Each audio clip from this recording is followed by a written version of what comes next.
The Northern Light Webcasting Network along with NLWN2 presents Cowboy Kickoff with a look at today's Eau Claire Cowboy Football game. And now, Cowboy Kickoff. Hello, and welcome to Cowboy Kickoff. Rick Olson here in the NLWN2 studio, and we're getting ready to bring you Eau Claire Cowboy Football. Today, the Cowboys will try to keep the momentum rolling as they take on the Mid-Western Wildcats from Gail Ettrick Trempealeau High School in Galesville, Wisconsin. The Cowboys are looking to follow up on their 28-0 defeat of the Rock River Rampage last weekend in Beloit, while the Wildcats are looking to build upon their 22-12 win over the Tri-City Bulldogs. Now, coming up in this edition of Cowboy Kickoff, we'll take a look at today's matchup between the Cowboys and the Mid-Western Wildcats. Then, we'll get Coach Fred Hovershome's perspective on today's game in Coach's Corner. Then, we'll send it down to Galesville, where our broadcast crew will bring you all the play-by-play action of today's game. All that coming up right after this timeout as you're tuned to Cowboy Kickoff on the Northern Light Webcasting Network and NLWN2.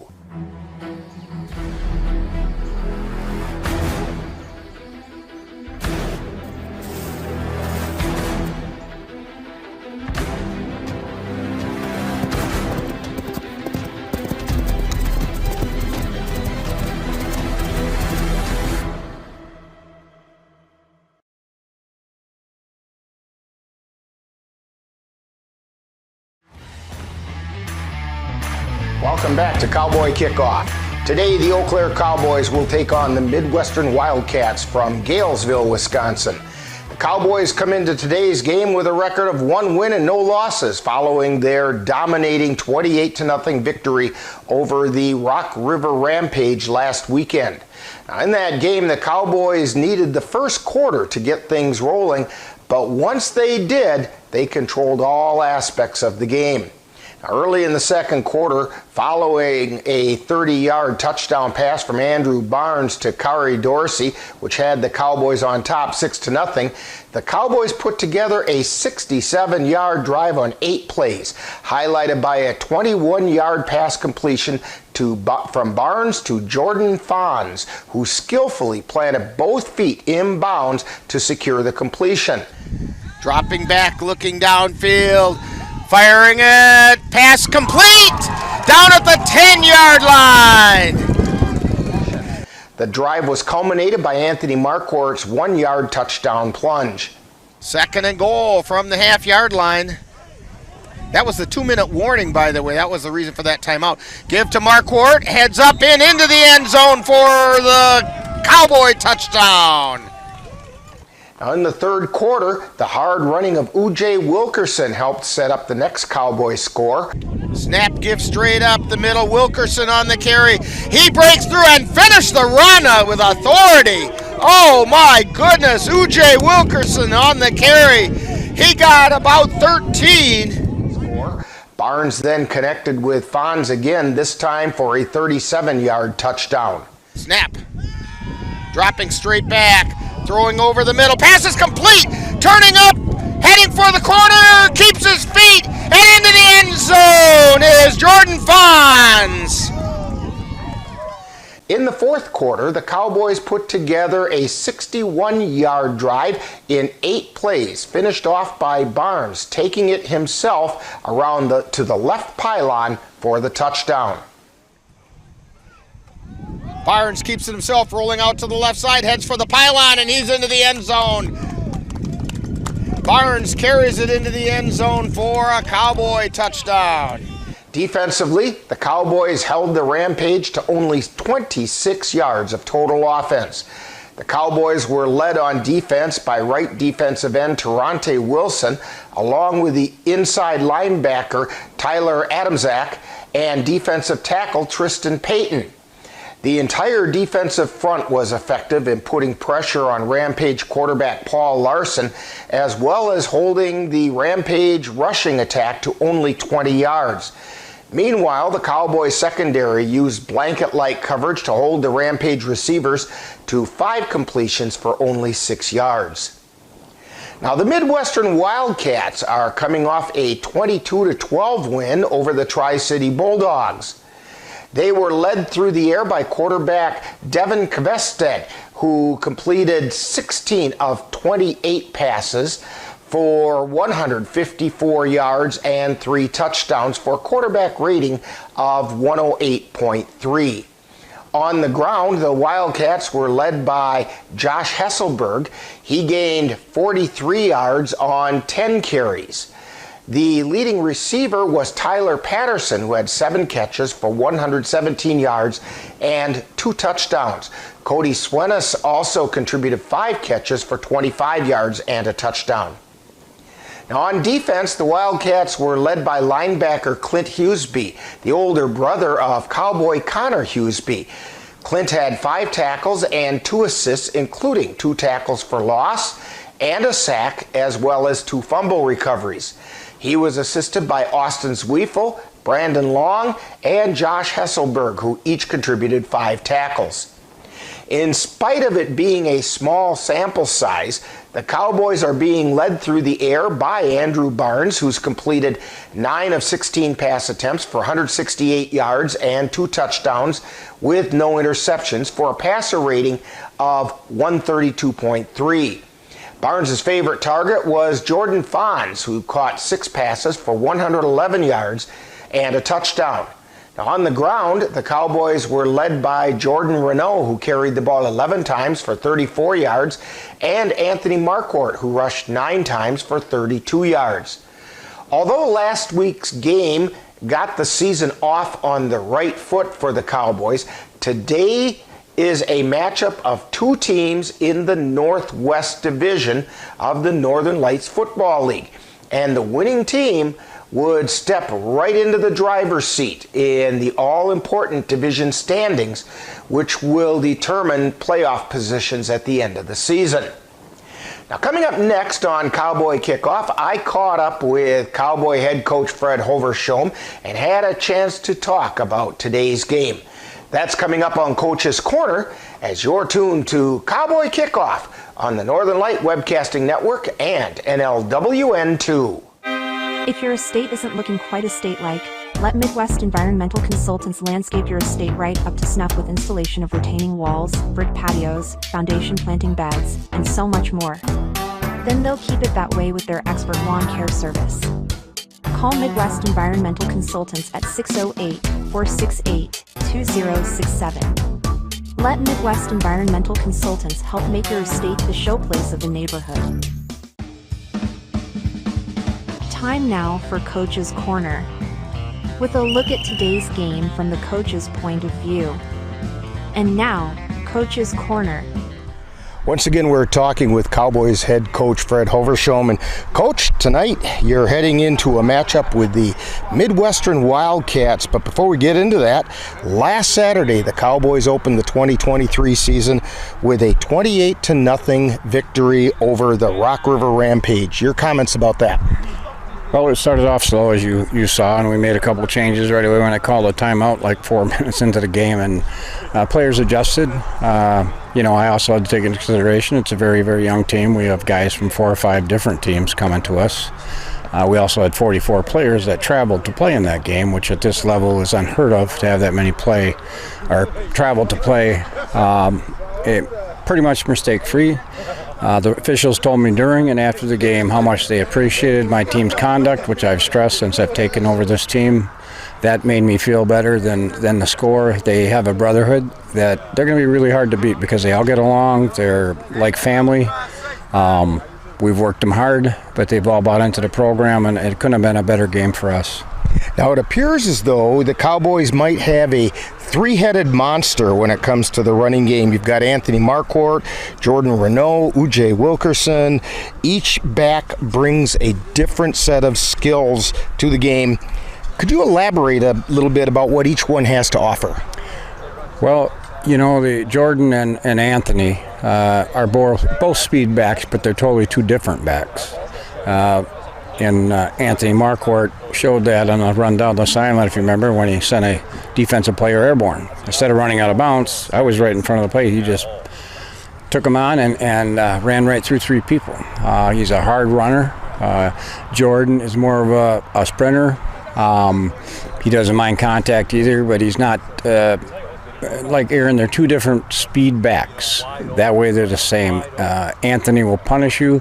Jordan will flat out leave you looking for your spikes. Ujay is a power back. He's an older player. He brings a lot of leadership. I call him choo-choo, like the guys are doing on the sidelines. When he gets the ball, he's going to get you 8 to 12 yards every carry. He ain't going down. And that on his very first carry in that game, he just showed that. I think he got about 13 yards on that carry and finished it hard by running somebody over. Yes, he did. He got 13 yards on that, and that's everybody's going choo-choo, and that was nice to see. Now, even with the strong winds that we had last Saturday, Andrew Barnes completed the game with a 132.3 passer rating. Can you talk about Andrew and his dual threat skills and his leadership abilities on the field? Andrew was an all-state quarterback back at Cumberland, and he played for the Wildcats last year. He was really raw when he came to the team. I specialize in quarterbacks, and he was trying to be a perfectionist in everything that he does. That's just his personality, but it was hurting him in his play because he wasn't playing free and up to his ability. So we had a long talk with that over the last 4 or 5 weeks. When we're inside and now outside, we can actually throw the ball deep. He's really matured. He's more relaxed. He is a very good runner, so they have to respect his wheels as well as his arm. He doesn't have really any weaknesses. His strongest part is his mental preparation for the game and his belief that he can make any throw at any time, and that's what you want when they're your quarterback. Now, defensively, the Cowboys held the Rampage to merely 26 yards of total offense. Now, it seems as though the strength came from up front. Your comments? Yeah, the defensive line was first time they really played together. They've been, weren't together at many practices, and I was concerned about that. But that group is a veteran group. They've all played in this league. It wasn't like some of these other guys the first time around, or not as mature as these guys. And it was like a brick wall. Jay Riley, Tristan Payton, Big T. I'm trying to think who I'm missing out. I'm leaving somebody out of that picture. I can't think who it is. But those four up. It's a big guy to leave out. Yes. So I'm going to hear about it. But, the defensive line was impenetrable, and they really made them do some things that they weren't comfortable with. And they didn't move the ball at all on us just because of the force we had up front. And our DBs did a good job. Our linebackers did a good job. There really wasn't a weak spot on our defense. Our offensive line was young, and when I'd call timeout right away, I wasn't happy about that, but they'd never been into this. One of the kids just had turned 18 years old, and they manned up and finished the game really, really strong. Now, this evening, the Cowboys take on the Mid-Western Wildcats, and I know you said that you don't watch a whole lot of film because at this level teams seem to change too much from year to year for film watching to be of very much use. So have you been able to find out anything about the Wildcats? I really haven't, and I don't get into a lot of the film stuff or the talk that goes on in this league. I don't talk. I just show up and my team plays on game day. And they can adjust to what we do. Everything changes because when you watch film, you don't know how many of those players you saw are actually going to be there. So I have my scheme going against the schemes that they run. So I watch the schemes, not the players, because you don't know what players are going to be there, but you do know their scheme. So we're prepared for that. Now, both teams come into this game at 1-0 in league play, plus this is a divisional game. So what added importance does that bring to today's game? Well, it's huge for us because, like you said, it's a divisional game, Rick, and those are the ones that you have to have. You want every game, but these you cannot lose. And you want to get some points because that might get you in the playoffs at the end, the differential. And so you want to be functioning. Our offense looked really good tonight. Didn't have all the guys here that I would have liked. Defense looked good again. So, we're ready to go. I feel, last week I was confident. This week I'm more confident just because, as you see at our practices, Rick, these guys are having fun. And this is a game, and we play the game for fun. And like the referee said to me down there, this is the first team they've seen. There was no trash talking, no late hits. We had very few penalties. Guys are helping each other out, and that's what it's about because there's people in the stands that will remember the Cowboys when they came down to the Beloit were a class act. And that means more to me than the W, and that's the honest-to-God truth. Now, thank you, Coach Hoversham, for joining us today on Coach's Corner. Good luck in tonight's game, and coming up, we'll have more of Cowboy Kickoff. You've been tuned to Coach's Corner, with a look at today's Cowboy game from the coach's point of view. Stay tuned. Coming up is more Cowboy Kickoff. Let NLWN TV and the Northern Light Webcasting Network take you out to the ballgame.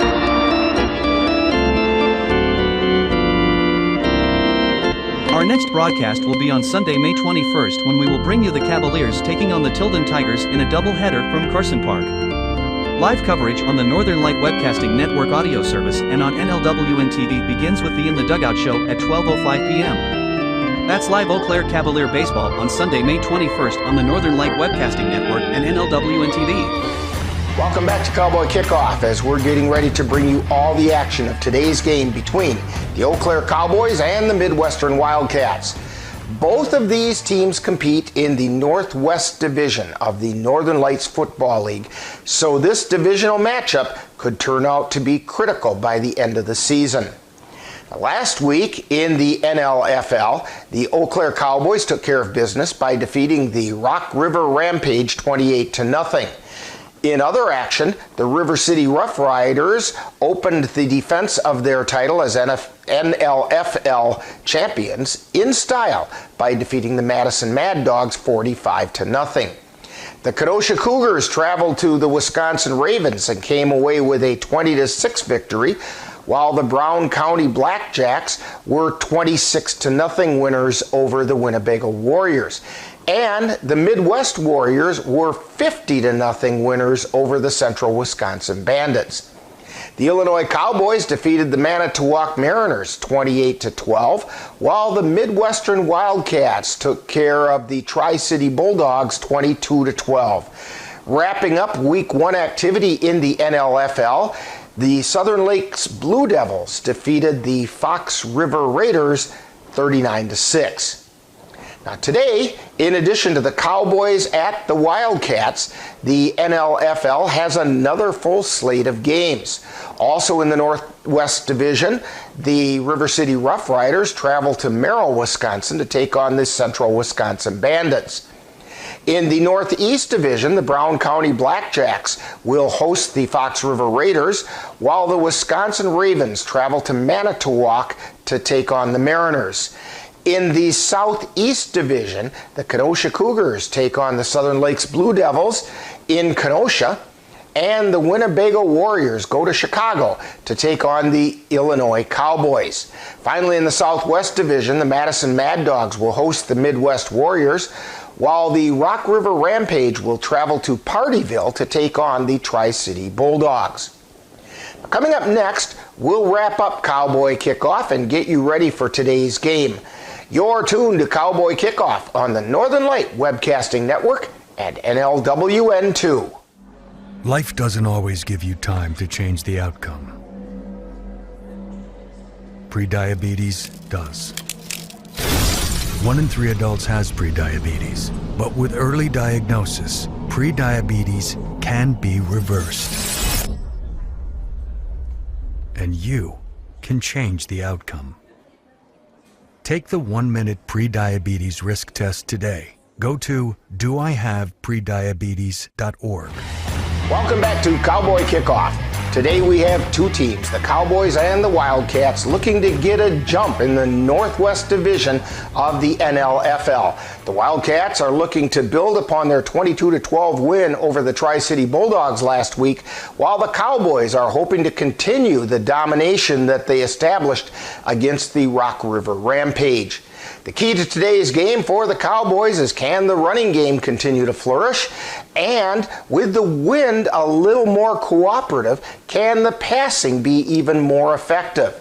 So it all adds up to some exciting football action right here on the Northern Light Webcasting Network and NLWN2.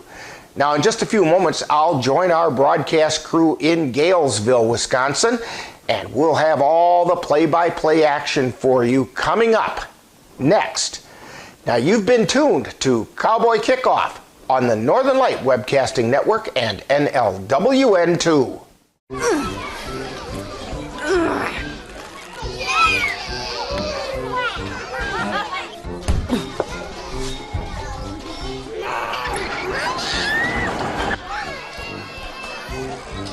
you love them enough to crawl into a play place to get them to come down,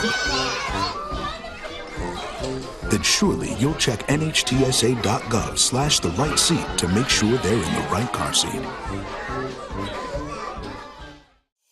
You've been tuned to Cowboy Kickoff on NLWN2 with a look at today's Eau Claire Cowboys game.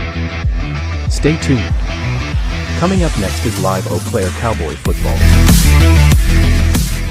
It happens to everyone eventually. Your computer goes on the fritz. Fear not, Sladen's Technology Services can help. When your computer decides to not cooperate, it can be very frustrating. Let Sladen's Technology Services keep you from wanting to drive your computer right off a cliff. Sladen's Technology Services supports business of all sizes. They offer assistance with managed anti-malware, encrypted email, fast tech support, data backup, and recovery, and more. Call Sladen's Technology Services at 715-864-2833 and get the IT help you desire. Sladen's Technology Services is the official IT service for the Northern Light Webcasting Network.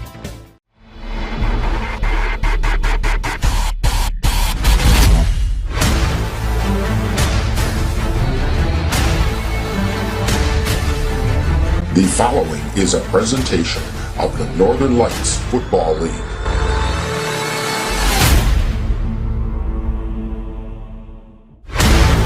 The Northern Light Webcasting Network, along with NLWN2, present Eau Claire Cowboys Football.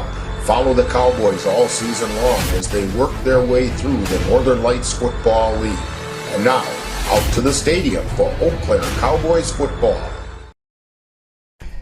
And good afternoon and welcome to Galesville, Wisconsin, where we're getting ready for the Eau Claire Cowboys to take on the Mid-Western Wildcats. And they just had the coin toss out on the field, and the Wildcats won the toss, deferred to the second half. Cowboys chose to receive, so they'll be getting the ball to start things off. And we're going to take a brief moment for the playing of our national anthem. Please stand if you're able and face the flag for the national anthem.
And that's the playing of anthem. From Galesville, Wisconsin, Cowboys going to receive the opening kickoff to the Mid-Western Wildcats, or from the Mid-Western Wildcats. That means the Cowboy offense is going out on the field, and we're going to see Andrew Barnes leading them out there, with Jordan Fons in the slot, Ujay Wilkerson as a running back, Taquan Hodges as a wide receiver, Connor Hughesby as a wide receiver, and Kari Dorsey. Wildcats will be kicking off. And the Wildcats are out on the field. We're waiting for the Cowboys to come out. And I'm trying to catch the Wildcat numbers are really faint. So I'm trying to see the number of the kicker. Of course, he's tying his shoe right now. And let's see. It's 80-something, 84, Tyler Peterson. We'll be doing the kicking back deep for the Cowboys. We have. And I'm looking back there. Sage Weiss.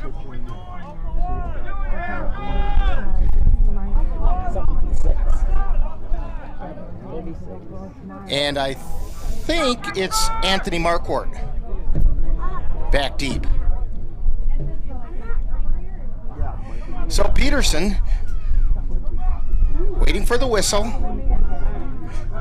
There it goes. He approaches the ball, swings the leg, and we are underway. It's a short kick being taken by Justin Ellison. He takes it around the right side out to near the 40-yard line where he's taken down. Ball got loose, and it looks like it was recovered by the Wildcats at the 39-yard line. They're going to mark it on the 38-yard line of the Cowboys. Well, what a revolting development that is. Get things started on the wrong foot. Wildcats at 38 after the fumble. So the Cowboy defense out on the field.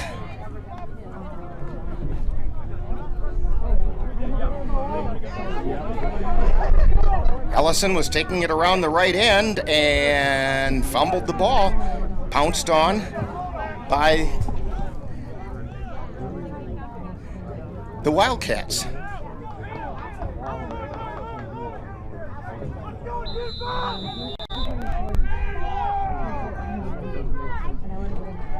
Wildcats at the line of scrimmage. Clint Hughesby hands the ball straight up the middle, and there was nowhere for him to go. Trying to catch the number of the running back. That would have been 24. Josh Hesselberg. Loss of 2. It's going to bring up second down 12. Person running the box did not move. Now he is.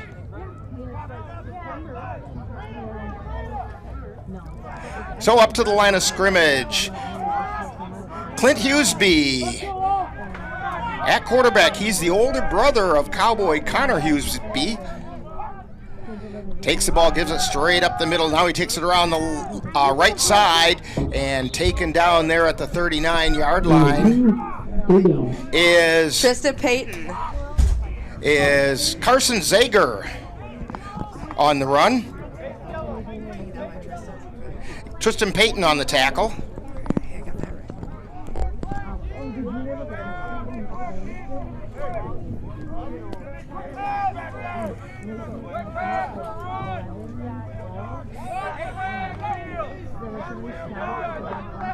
Third down and 11.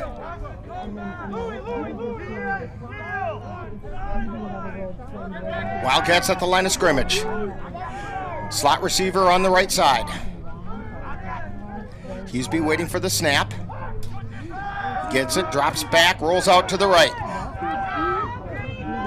Chased and gets taken down at the 33-yard line. And he was taken down there by a combination of Tyler Adamczak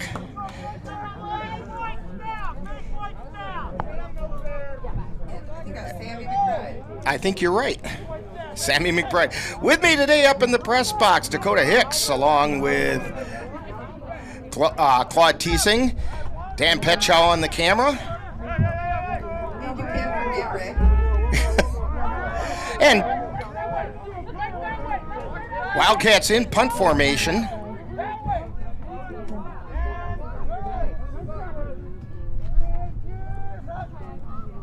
Jamar Davis back deep to receive. Short kick. It's going to roll toward the sidelines and go out of bounds at about the 18-yard line. They're going to mark at the 17.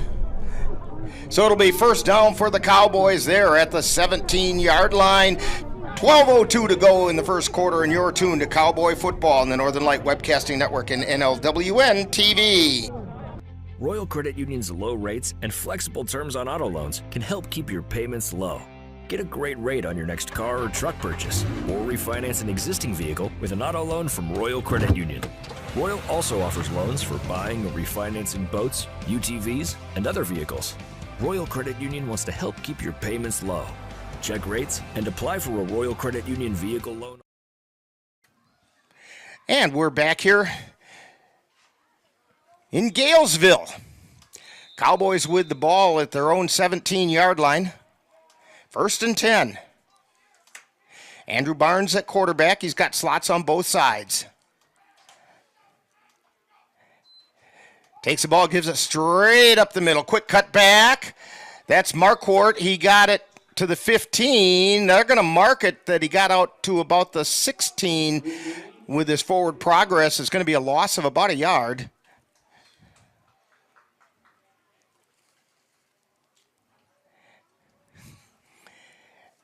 Second down 11 for the Cowboys from their own 16. Again, we have slots on both sides. Hughesby is in the slot on the left.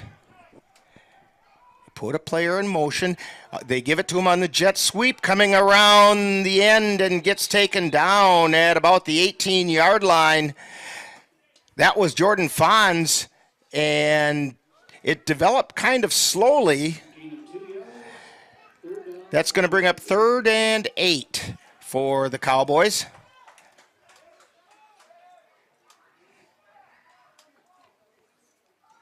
Couple of running plays. I know that Coach Hoversholm really wanted to establish the run early in this game.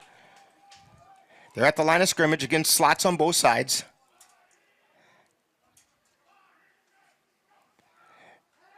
Barnes drops back, rolls to his right, tucks it under and goes.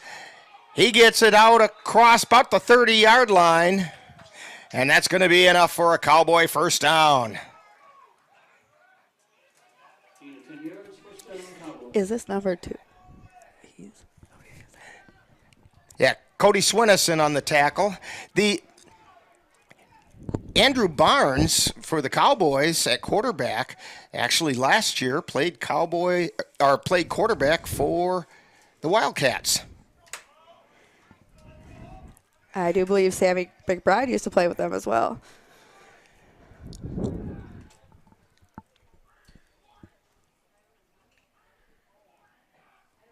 Barnes waits for the snap, gives it straight up the middle.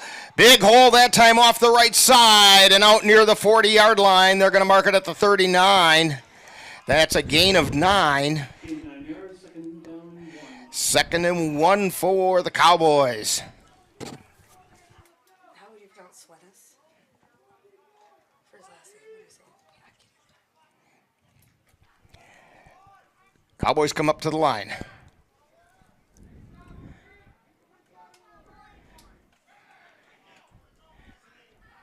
Marquardt at the running back.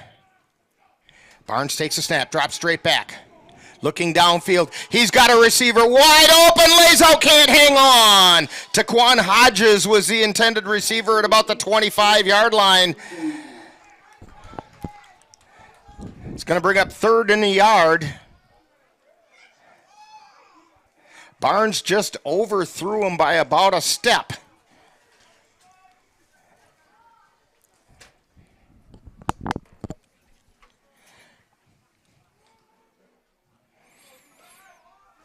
Cowboys up to the line.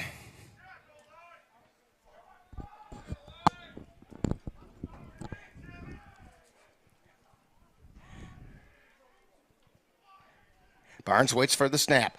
Gives it straight up the middle. Big hole on the left side. This time he's across the 50. He's got it down to the 45. Cuts back down to the 40-yard line. Taken down by 21, Johnny Johnson. That was Jordan Renault on the carry. They're going to mark it on the 37. First down.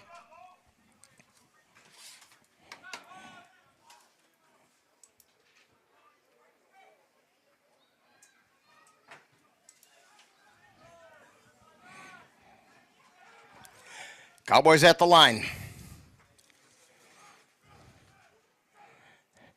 Snap. Barnes rolls to the right, keeps it himself. He's down to the 20, to the 15. He's run out of bounds right near the 15. They're going to say he went out of bounds at about the 18-yard line. First down, Cowboys, ball to 18-yard line. First and 10.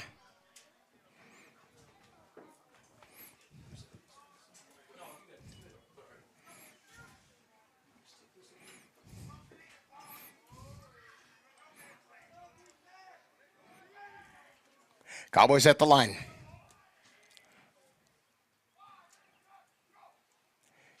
Give straight up the middle. Big hole on the left side. Taking it towards the end zone. Touchdown for the Cowboys. O.J. Wilkerson takes it into the end zone for a Cowboy touchdown. Puts the Cowboys on top 6-0. Touchdown, Cowboys.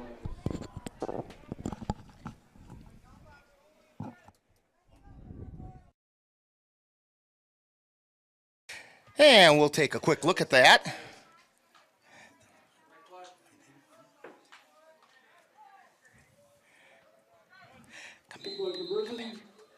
Cowboys line up for the 2-point conversion. Barnes has him at the line of scrimmage. Takes a snap, gives it on the inside pitch, cutting up, and we have a penalty marker coming down. Into the end zone is Hughesby. Conversion's good, but flag in play.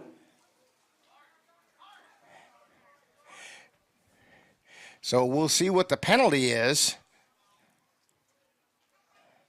Hold against the Cowboys, so they're going to have to try it again. This time from the 12-yard line.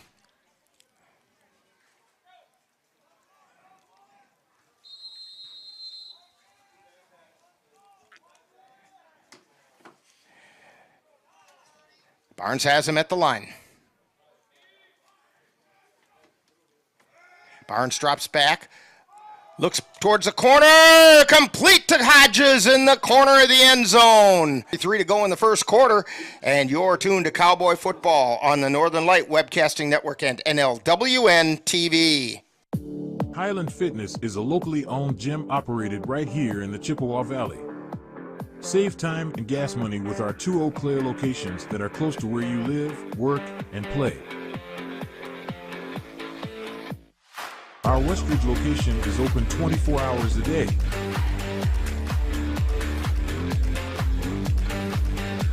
Convenient, friendly, and comfortable. Say hi to a better you at Highland Fitness. And we're back here at Galesville, where the Cowboys have just opened up an 8-0 lead over the Mid-Western Wildcats. Cowboys getting ready to kick off. Teeing the ball up is J.P. Hofling.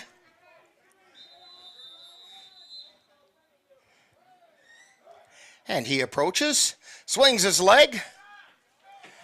And it comes down at the 20. It's a free ball there. Finally gets picked up by the Wildcats. And he gets it out to about the 23-yard line. I think he intended to receive it on the bounce, and it bounced the other way, and he had to chase it down. And got taken down by a pile of Cowboys. Sonny Richardson, Sammy McBride, And Connor Hughesby. So, Wildcats have it 1st and 10 at their own 25-yard line.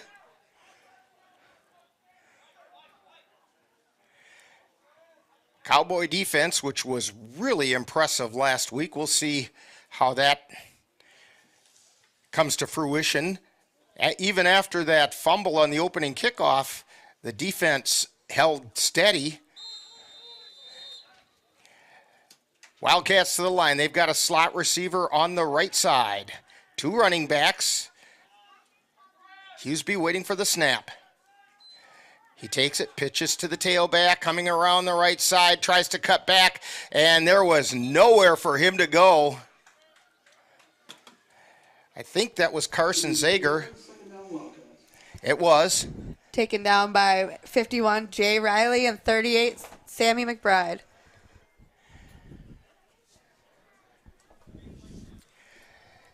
They're going to mark it as a gain of a yard. 2nd down and 9. It's a short 9, but it's still 9.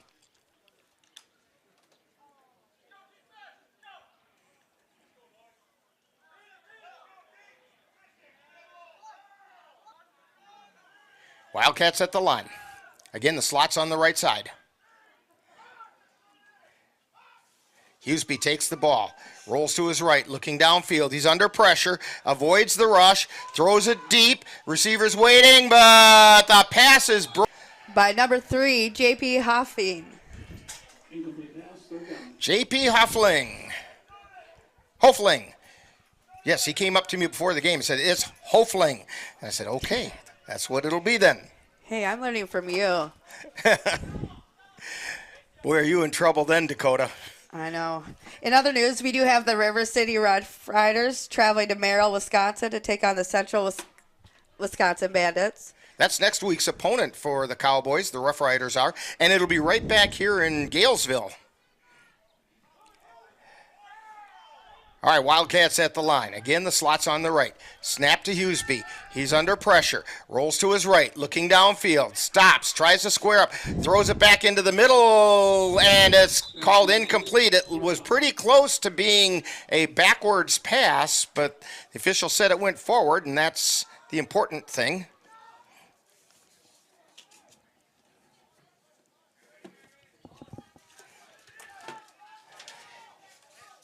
And since we're speaking of the officials, it's 4th down. Ken Pearson is the referee tonight. Greg Wavernick is the back judge. Kevin Erlinson is the umpire. And the the down judge is Scott Kaepernick, and Chuck Wallach is the line judge. Punt comes down, bounces, picked up by the Cowboys, but he stepped out of bounds right at the 44-yard line. So Cowboys have it 1st down. They're going to mark it on their own 46-yard line. And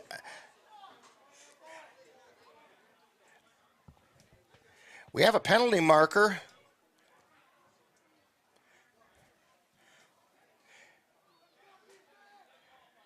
And it's going to be against the Cowboys.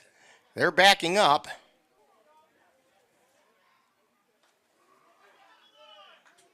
Personal foul against the Cowboys. It's a 15-yarder. Marks it back at the 30-yard line. So the Cowboys have it 1st and 10 at their own 30.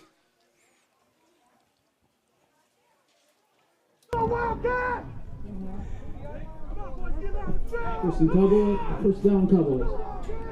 Cowboys come up to the line of scrimmage. Andrew Barnes brings them up. Again, we have slots on both sides. Single.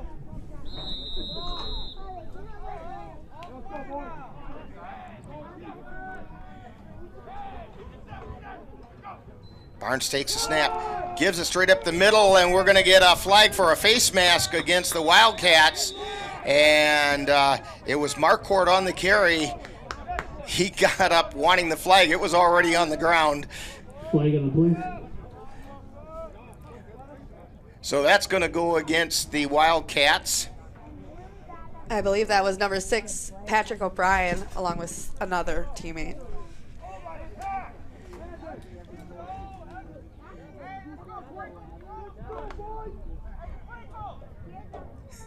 And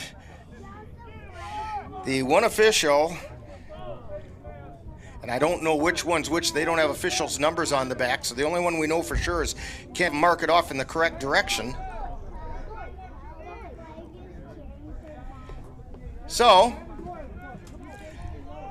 they mark it out to the 38-yard line, and it carries an automatic first down. So 1st and 10 for the Cowboys at their own 38. They're at the line of scrimmage. Cuffed. Barnes drops back, throws it downfield. He's got an open receiver. Ball's batted away at the last second. Incomplete pass, 2nd down. And so it goes incomplete down around the 43-yard line of the Wildcats. So it's going to bring up 2nd down and 10 for the Cowboys. And we have a timeout on the field. So, with 5:50 to go in the first quarter, timeout on the field, Cowboys 8, Wildcats nothing. You're tuned to Cowboy Football on the Northern Light Webcasting Network and NLWN 2. Let Menominee Eye and Optical help you see the world for the beautiful place it is. Doctors Nicholas and Marianne Comro provide both comprehensive and emergency eye care for all, including pediatric and special needs patients. Whether it's examination for glasses to cataract and LASIK care, or diagnosis and management of macular degeneration, diabetic retinopathy, glaucoma, and so much more. In addition, Menominee Eye and Optical's experienced opticians will help guide you to the highest quality eye care for the best value. That's Menominee Eye and Optical, located at 520 Wilson Avenue in Menominee, where they specialize in quality, personalized care for you and your family. And we're back here in Galesville. Had to wake Claude up from his nap over here. 5:50 to go in the first quarter. Cowboys on top, 8-0. In motion, go around the right end. The pitch is dropped, but it picked up and carried out of bounds. I believe that was Marquardt. Yes, Anthony Marquardt on the carry. He got it across the 40 to about the 42-yard line. It's going to bring up 3rd and 6. Actually, they're marking it on the 43, so let's say 3rd and 5.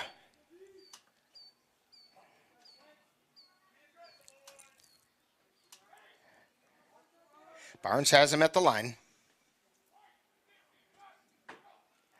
Drops back, looking downfield, rolls to his right, throws it over the middle, pass is complete. He's down across the 40 to the 35 and down to the 30-yard line. That's Jax Lazine on the reception. And we do have a penalty marker on the play.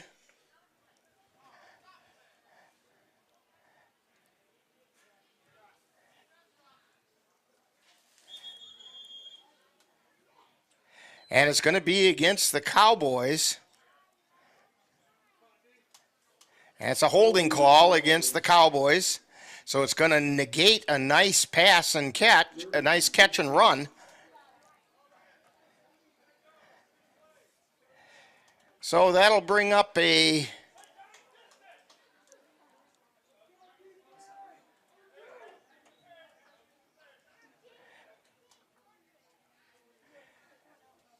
Now they're marking this off way wrong. I'll tell you, yeah, the referee figured it out that it was actually 3rd and 5, not 3rd and 10 to start with. So they're 5 yards further down than they should be. That's because the guy running the box moved and he shouldn't have.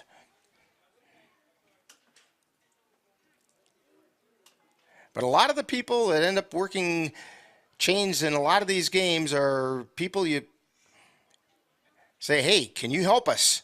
And they're very willing to do that, and sometimes you have to train them in the process. Now he goes back to where he goes, and 3rd and 15 for the Cowboys.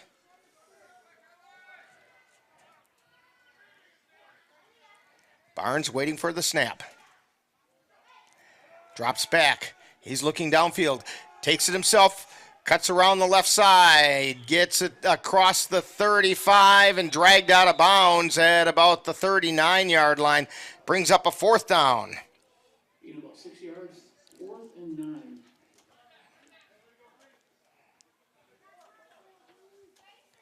Fourth down, 9 yards to go.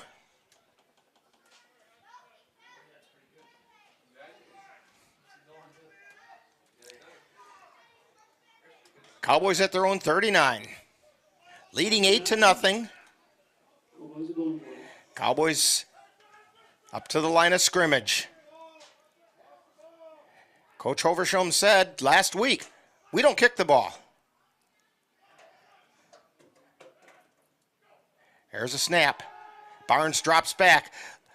Looks deep. He's got a receiver down there. Oh, and it went right through the hands of Kari Dorsey. I think he was thinking 6 points before he caught the ball, and it went right through his hands. So the ball is going to go over on downs to the Wildcats, and we'll take a brief timeout as you're tuned to Cowboy Football on the Northern Light Webcasting Network and NLWN TV. Valley Sports Academy, the Chippewa Valley's only full-service, indoor, sports training facility. Whatever your sport, Valley Sports Academy has a program for you. Valley Sports Academy has an emphasis on state-of-the-art performance training in hockey, soccer, lacrosse, baseball, and softball. VSA's facility allows for customized coaching, training, and experiences to help elevate athletes of all ages to reach new levels. Check out Valley Sports Academy at 1855 125th Street in Lake Hallie, or call them at 715-839-2700. Back here in Galesville, Hughesby gives the ball, and the person getting the ball got met as soon as the ball got to him. That was Josh Hesselberg. Taken down by 40, Tristan Payton. He was smothered in the backfield by that up front pressure.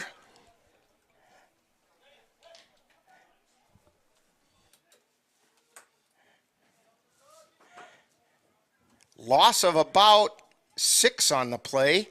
2nd down, 16. Back at the 45-yard line.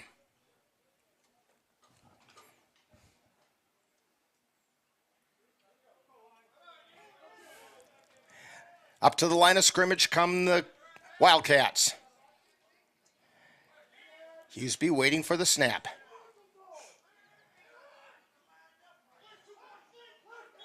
And we're going to get a whistle. And I think the Cowboys might have encroached, but it might have been because of movement on the Wildcat line. And I think that's what we have. Delay of game is the call.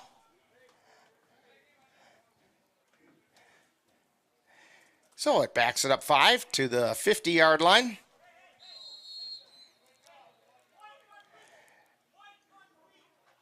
Second down, 21 for the Wildcats.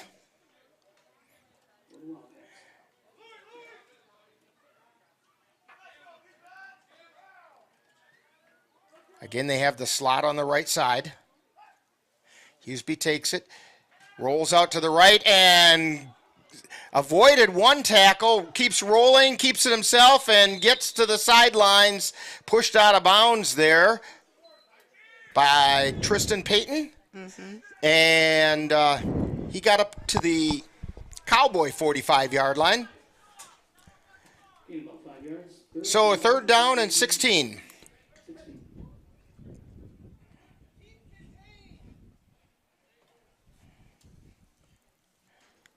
Cowboy defensive front is making their presence known.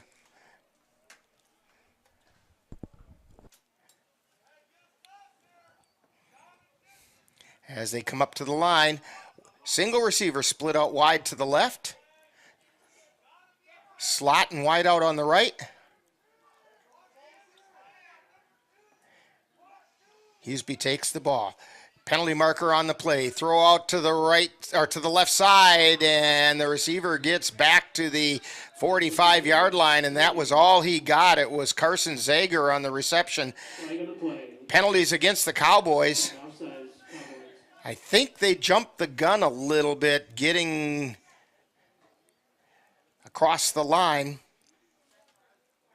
That is part of the risk you take when you play that aggressive front like the Cowboys do. So it's going to be up 3rd and 11.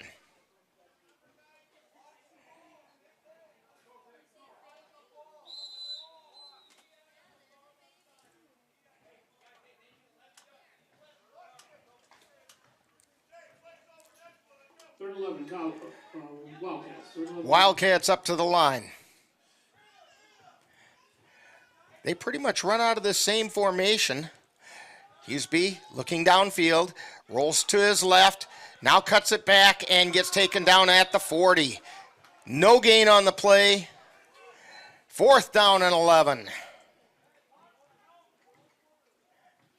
No gain, 4th and 11.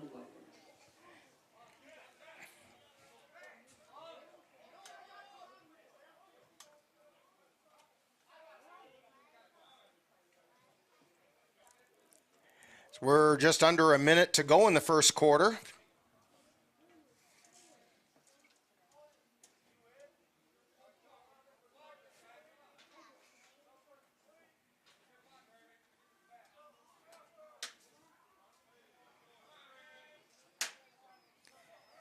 And Cody Swin is trying to find a spot on the punting team. Now he got it. There's the snap.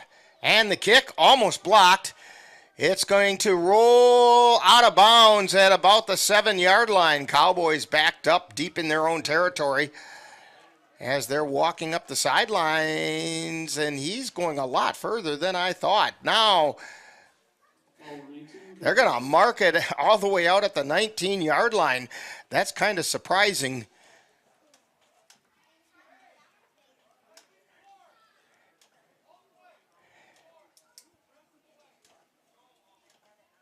So it's going to be first down for the Cowboys at their own 19. 17 seconds to go in the half, or in the quarter, I should say.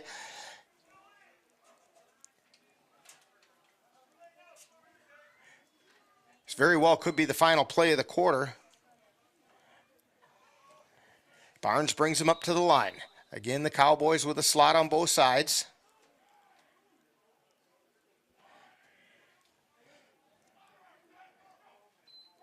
Give straight up the middle. This is Wilkerson.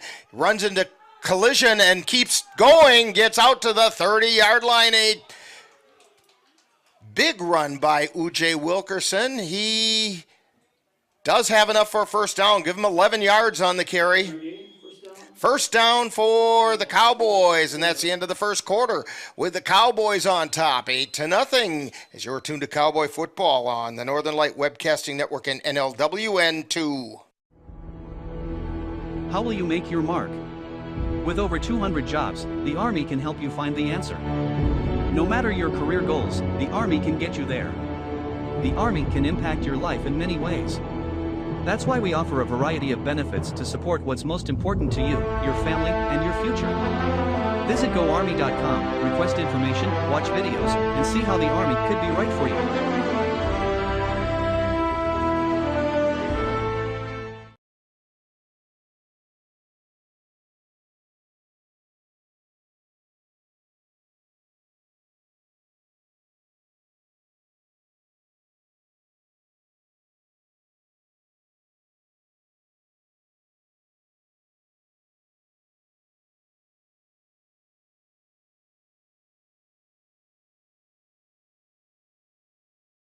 And we're back here in Galesville.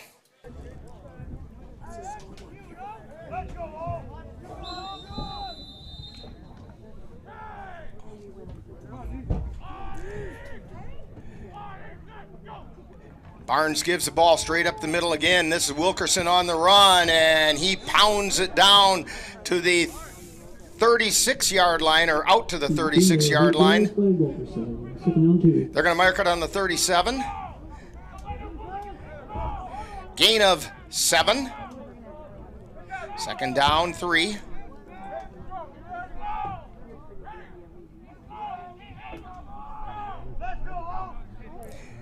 And the give up the middle again to Wilkerson. Takes it off to the right side and gets across the 40 out to the 43-yard line. In about 4 yards, first down, Cowboys. So first and 10 for the Cowboys.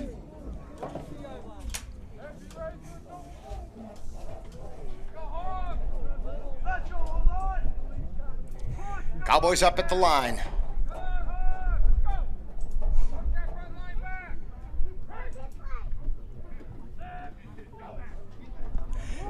And again, Wilkerson on the carry, this time off the left side, gets it out to the 50-yard line. In about 7 yards, third down, or second down and 3. Ball at the 48-yard line.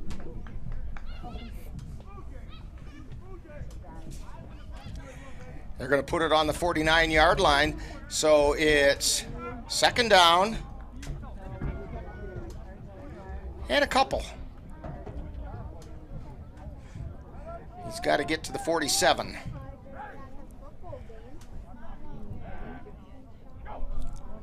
Two backs this time.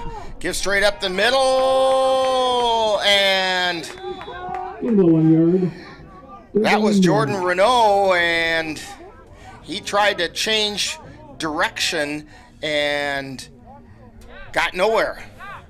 Very minimal gain. Third down and a couple. Just underway in the second quarter. Cowboys on top, 8-0.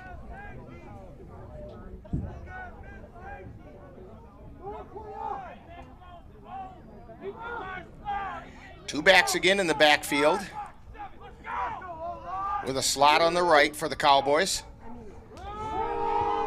Give to Marquardt straight ahead, and he gets it down to about the 42-yard line. First down, Cowboys. They're methodically now moving the ball down the field.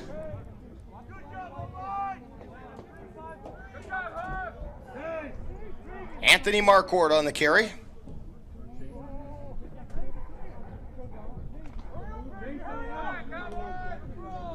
He gained about 11 on that play. So first and 10. At the 43.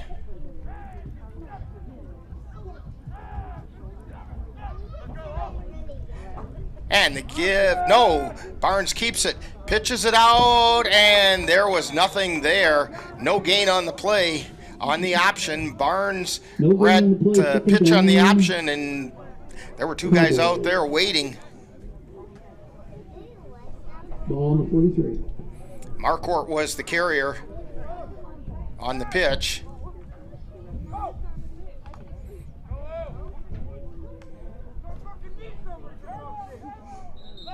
And whoop, we have a timeout. Timeout being called by the Wildcats. So with 11:29 to go in the first half, it's Cowboys 8, Wildcats nothing, and you're tuned to Cowboy Football on the Northern Light Webcasting Network and NLWN TV. Let NLWN2 and the Northern Light Webcasting Network bring you some tough semi-pro gridiron action. Our next broadcast will be on Saturday, May 20th, when we will bring you the Eau Claire Cowboys taking on the River City Rough Riders from La Crosse, Wisconsin. Live coverage on the Northern Light Webcasting Network audio service and on NLWN2 begins with Cowboy Kickoff at 3:35 p.m.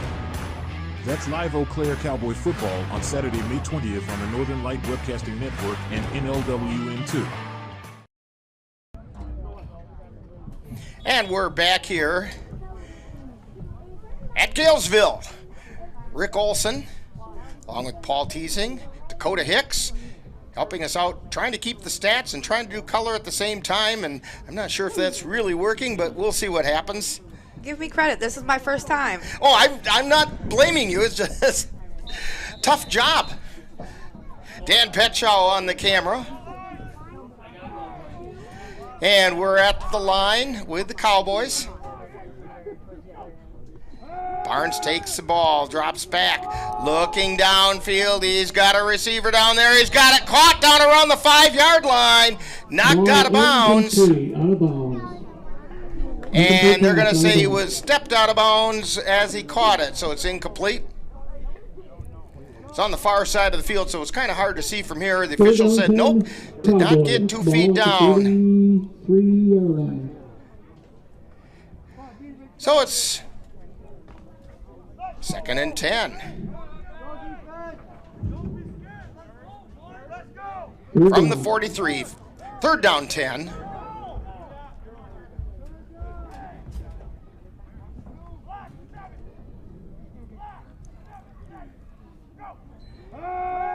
Barnes drops back, looks over the middle. He's got a complete to Fonz, who's at the 10-5. Touchdown, Cowboys.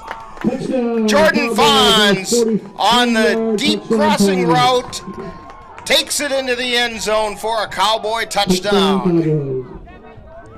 Puts the Cowboys on top 14-0.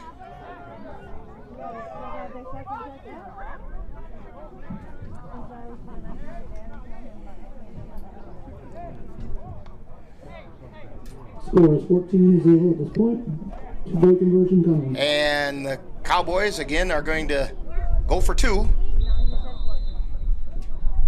They come up to the line of scrimmage. Single slot.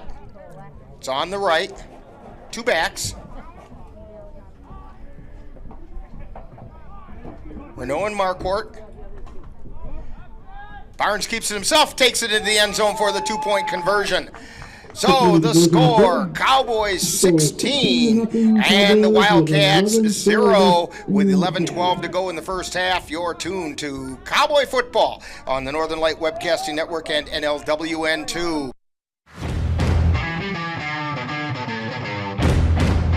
Let NLWN 2 and the Northern Light Webcasting Network bring you some tough semi-pro gridiron action.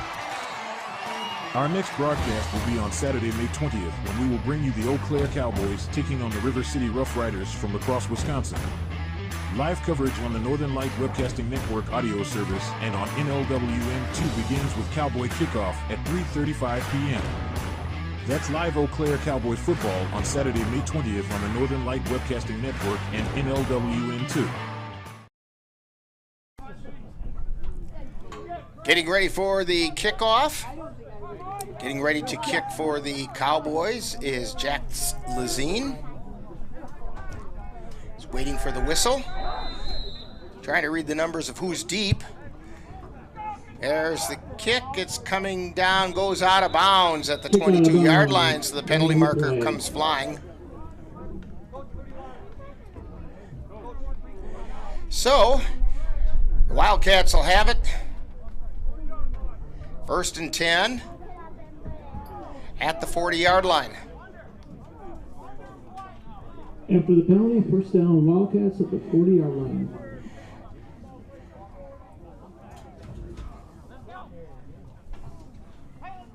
Wildcats trying to get a little something going on offense. They have not had much of an opportunity to do that. Cowboys have controlled the clock and controlled the line of scrimmage when they're on defense. All right, Wildcats at the line. Now they've got the slot on the left side. Usby waiting for the snap.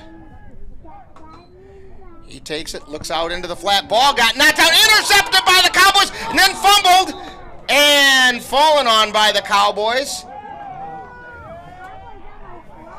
They're going to say that the person who made the interception, who was Akeem Peterson, was down by contact as soon as he made the interception, so the fumble didn't happen, and it was all caused by a batted ball that came in from Terrante Wilson. Got his hands up, batted it in the air. Akeem Peterson pulled it in and made the interception. So the Cowboys have the ball, 1st and 10 at the 33-yard line of the Wildcats.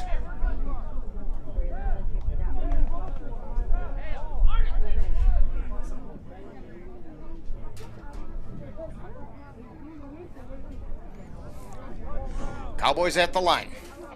Now they have slots on both sides again.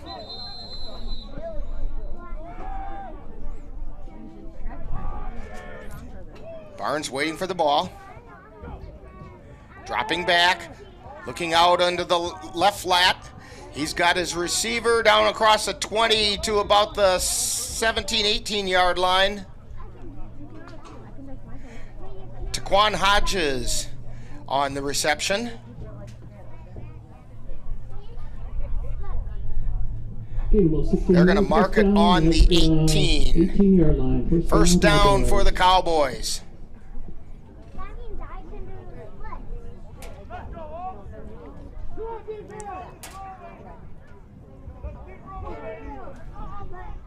Hughesby in the slot on the left.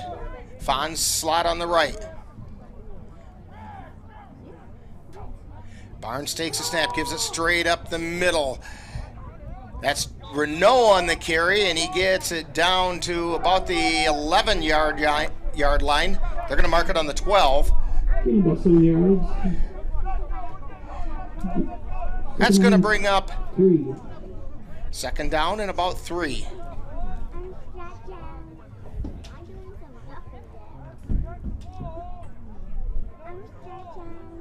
Again, slots on both sides. Barnes waiting. Takes a snap. Gives it to U.J. Wilkerson across the 10. Gets pulled down by the ankle. Down at about the 8-yard line. Should be pretty close to a first down. First and goal. And it is first and goal for the Cowboys. And they're putting it right on the 8.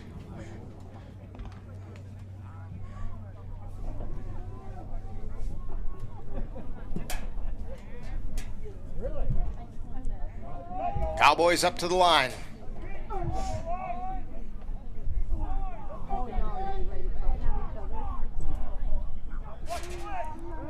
Barnes drops back. Looking downfield, keeps it himself, keeps scrambling. Now rolls to the right, tucks it, gets it to the 5, heads towards the end zone. Did not get in. He's down at about the 2-yard line. Get about 6 yards. Second and goal from the 2. Second down. Goal to go for the Cowboys from the 2-yard line. 7.5 minutes to go in the first half.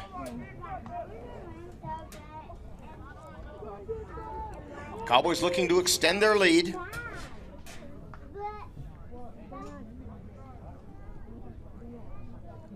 As they come up to the line. Single setback. That's Renault. Give to Renault. Tries up the middle. Cuts back into the end zone for the touchdown. No flags. Touchdown Cowboys. So that puts the Cowboys on top. 22-0.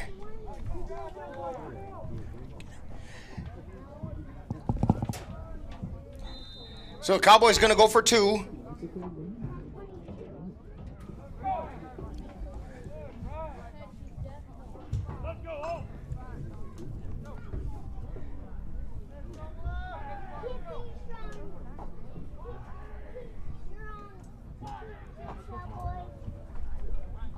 Give to Renault again, straight up the middle and into the end zone for the 2-point conversion. So the score with 6:20 to go in half number 1. It's the Cowboys 24 and the Wildcats 0, and you're tuned to Cowboy Football on the Northern Light Webcasting Network and NLWN 2. Attention all my lords and ladies. It's time to travel back to the time when the nights were gallant and the festivals were grand. Do just that at the Newborn Village Renaissance Festival for 4 thrilling weeks from June 10th through July 2nd. Visit with the merchants who will be vending their wares, or enjoy what the village cooks and bakers have prepared as savory sensations and tantalizing sweet treats to fill your bellies. Plenty of activities for the kids, so this is a great place for the whole family. The Newborn Village Renaissance Festival is located at the Eagle Ridge Festival Grounds, 2302 Nelson Road in Chippewa Falls. So journey with us back in time at the Newborn Village Renaissance Festival from June 10th through July 2nd. Now we're back here in Galesville. Nice football facility here at Gale Electric Trempealeau High School. where the Cowboys have opened up a 24-0 lead on the Mid-Western Wildcats. And here's the kick. It's going to come down around the 24-yard line, picked up there and out across the 30 to the 31-yard line by Cody Swenas. So he's taken down there, and it's going to be 1st and 10 for the Wildcats from that spot.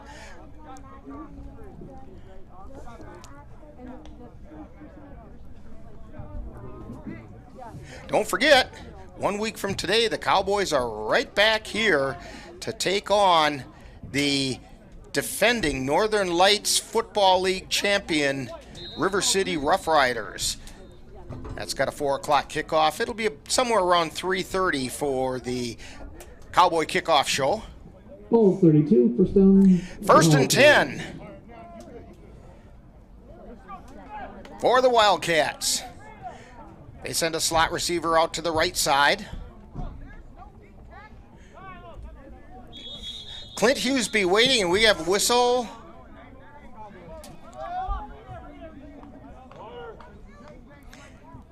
And a timeout called by the Cowboys, I believe. So with a timeout on the field, we'll take one as well. It's Cowboys 24, Wildcats nothing, and you're tuned to Cowboy Football on the Northern Light Webcasting Network and NLWN 2. Mom's Restaurant and Pub in Colfax has just what you need when you have that craving for a home-cooked meal the way Mom used to make it. Mom's is open from 7 a.m. to 3 p.m. daily and until 9 on Fridays with a complete breakfast menu. Lunch includes sandwiches, salads, wraps, and burgers, along with Mom's comfort food favorites, and don't forget dinner on Fridays with Mom's famous fish fry. The coffee always hot, the breakfast always delicious, and lunch puts a smile on your face. 225 Bremer Avenue, Colfax. Call 715-962-4617. That's Mom's Restaurant and Pub in Colfax.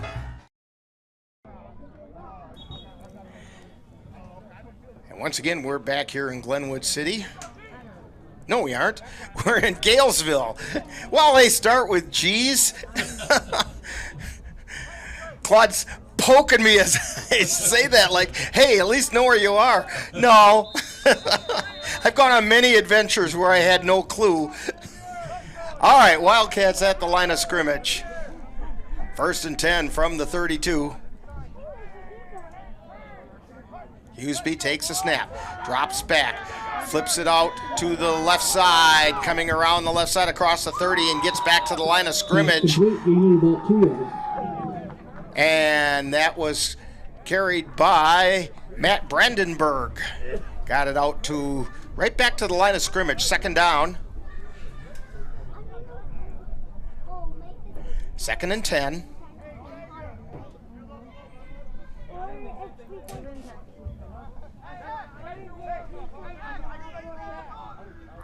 Don't forget, coming up at halftime, we will have a Cowboy profile. I believe today it's Terante Wilson that we're going to get to know a little bit better. And then we have a salute to moms on Mother's Day. Give straight up the middle and nowhere to go that time.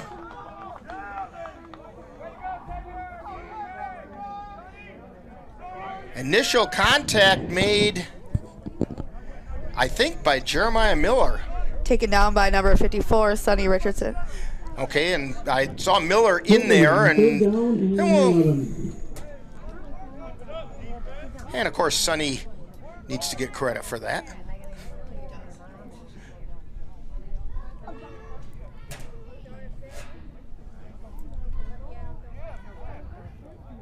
That defensive front for the Cowboys, we have Sonny and Miller in the middle, and then Xavier Warren is split out, or is out wide, and puts on pressure and got the sack. I mentioned Xavier Warren, and we got the sack right away as Warren came crashing through back around the 23-yard line. Let's take another look at that one if we can, Claude. Well, okay, so much for that idea.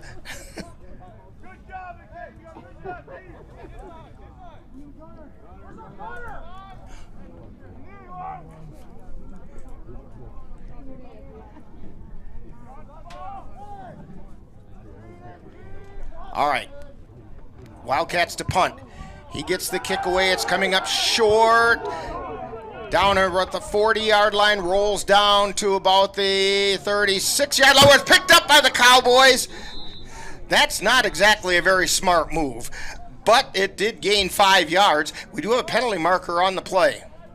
Penalty marker on the 31-yard line. We'll have to see what this is. Flag in the play.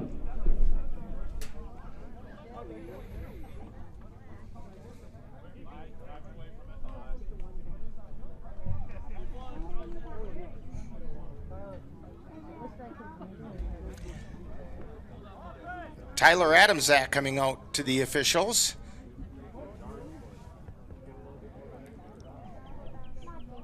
So they're explaining the options.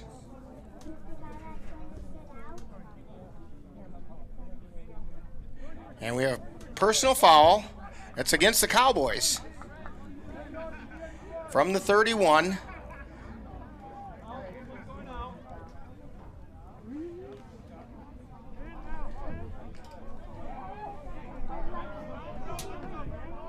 And it's going to be an automatic. Ken Pearson had to turn his official around again.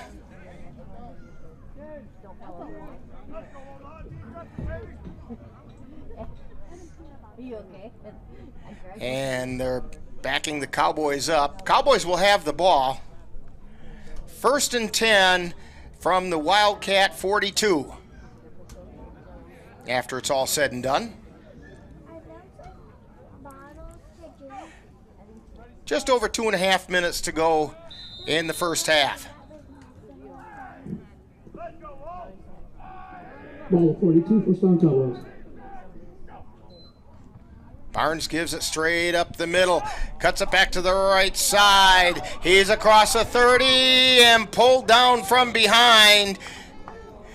That's Jordan Renault on the carry, gets it down to the 21-yard line. First down for the Cowboys. About 20, first down Cowboys. Taken down by number 84, Tyler Peterson of the Wildcats. And that should take us to the 2-minute warning.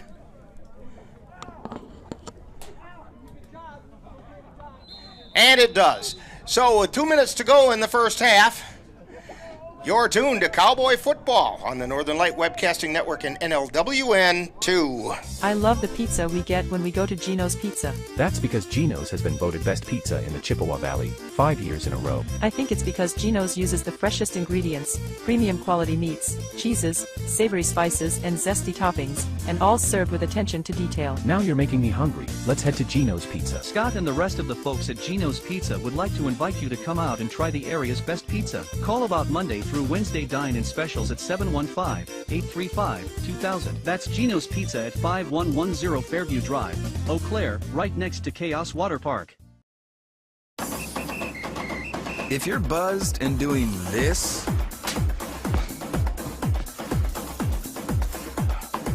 to make yourself feel okay to drive, ZWX.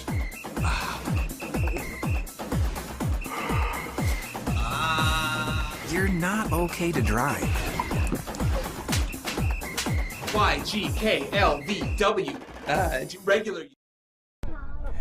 And we're back here in Galesville. Barnes gives the ball straight up the middle. That's Marquardt on the carry, and he gets it down to the 15. Gain of about 5 yards on the carry. They're going to mark it on the 16. So it's going to be 2nd and 5. Under 2 minutes remaining in the half. See if they can do something they did not get a chance to do last week, and that is score right before halftime. Barnes gives it again up the middle and cutting down inside the 15 to about the 13-yard line is Riley Osterud. They're going to mark it on the 14. 3rd and 3.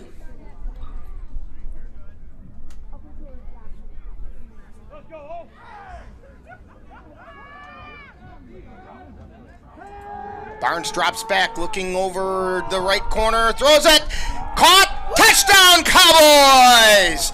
In the corner of the end zone. And I believe, yes, that was Fonz on the reception. Let's take a quick look at that again.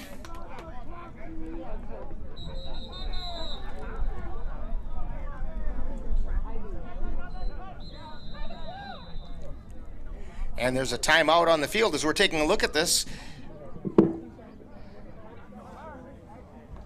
Well, evidently,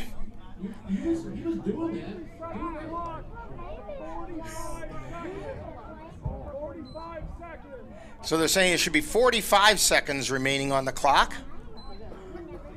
And now there is. So this is an untimed down.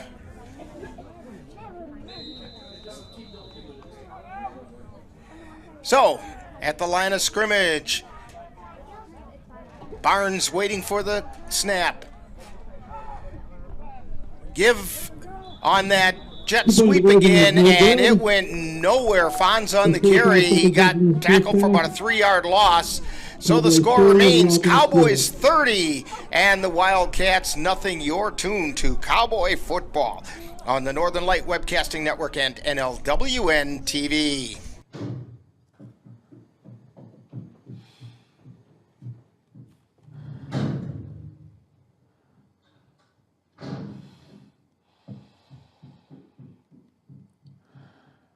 I love you.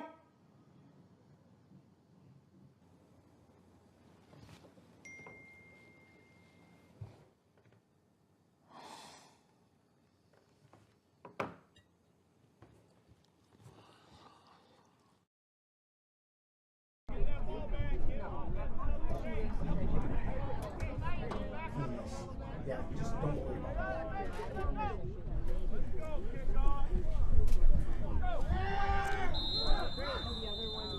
And the Cowboys getting ready to kick off, and the ball is kicked fairly deep this time, taken it about the 15-yard line.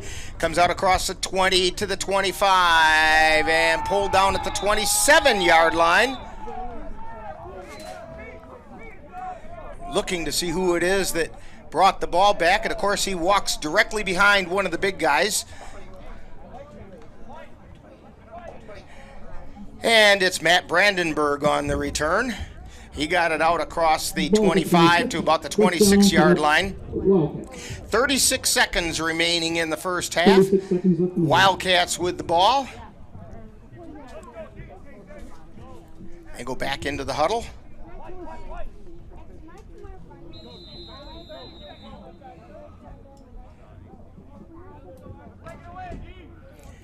Come up to the line.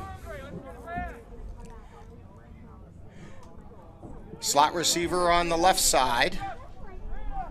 Wideouts on both sides. Hughesby in the pistol. Takes a snap. Gives it to the tailback straight up the middle, and he crossed the 35 to maybe the 36. Maybe he got back to the line of scrimmage. I believe that was Sonny Richardson in there again, and we've got a player kind of slow getting up for the Wildcats.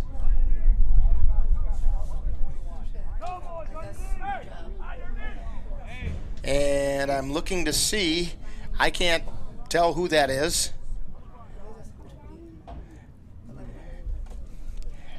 And Dakota's picking up the binoculars that I did remember to bring today. I'll tell you what, while they're taking care of him, we'll get it all figured out by the time they take care of that, and we'll take a timeout here on the Northern Light Webcasting Network and NLWN TV, NLWN 2.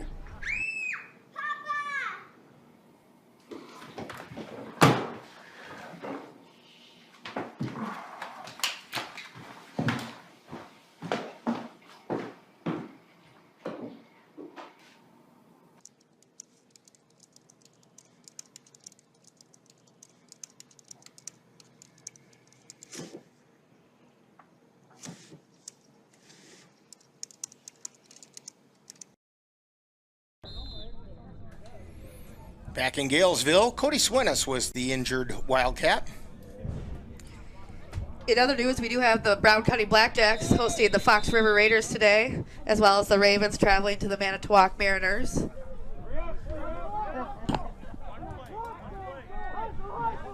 Full slate of games in the Northern Lights Football League today. Actually, nice football day. Mid-70s, overcast, so the sun isn't beating down. 2 seconds, 1 second, and we got to halftime. It is halftime. So as we've reached halftime, the score, Cowboys 30, the Mid-Western Wildcats 0. Coming up at halftime, don't forget, we have Cowboy Profile and then a salute to moms. That's all coming up right after this timeout on the Northern Light Webcasting Network and NLWN 2. Time now for Cowboy Halftime, where we'll get to know one of this year's Cowboy players on Cowboy Profile, and then we'll focus on skills. All that coming up right after this timeout. How will you make your mark? With over 200 jobs, the Army can help you find the answer. No matter your career goals, the Army can get you there. The Army can impact your life in many ways. That's why we offer a variety of benefits to support what's most important to you, your family, and your future. Visit GoArmy.com, request information, watch videos, and see how the Army could be right for you.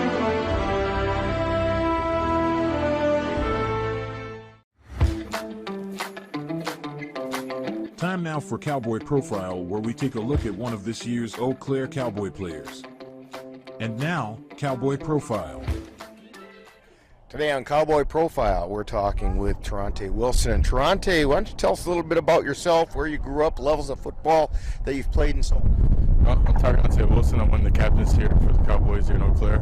I grew up in Wausau, Wisconsin. I played football for Wausau East. I'm also a coach now for Wausau East.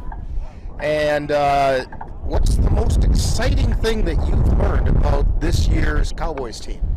The team camaraderie, I think, is the best part about it. The way these guys came together and became a brotherhood right away is pretty cool to see in the last 4 or 5 weeks of how close we all got.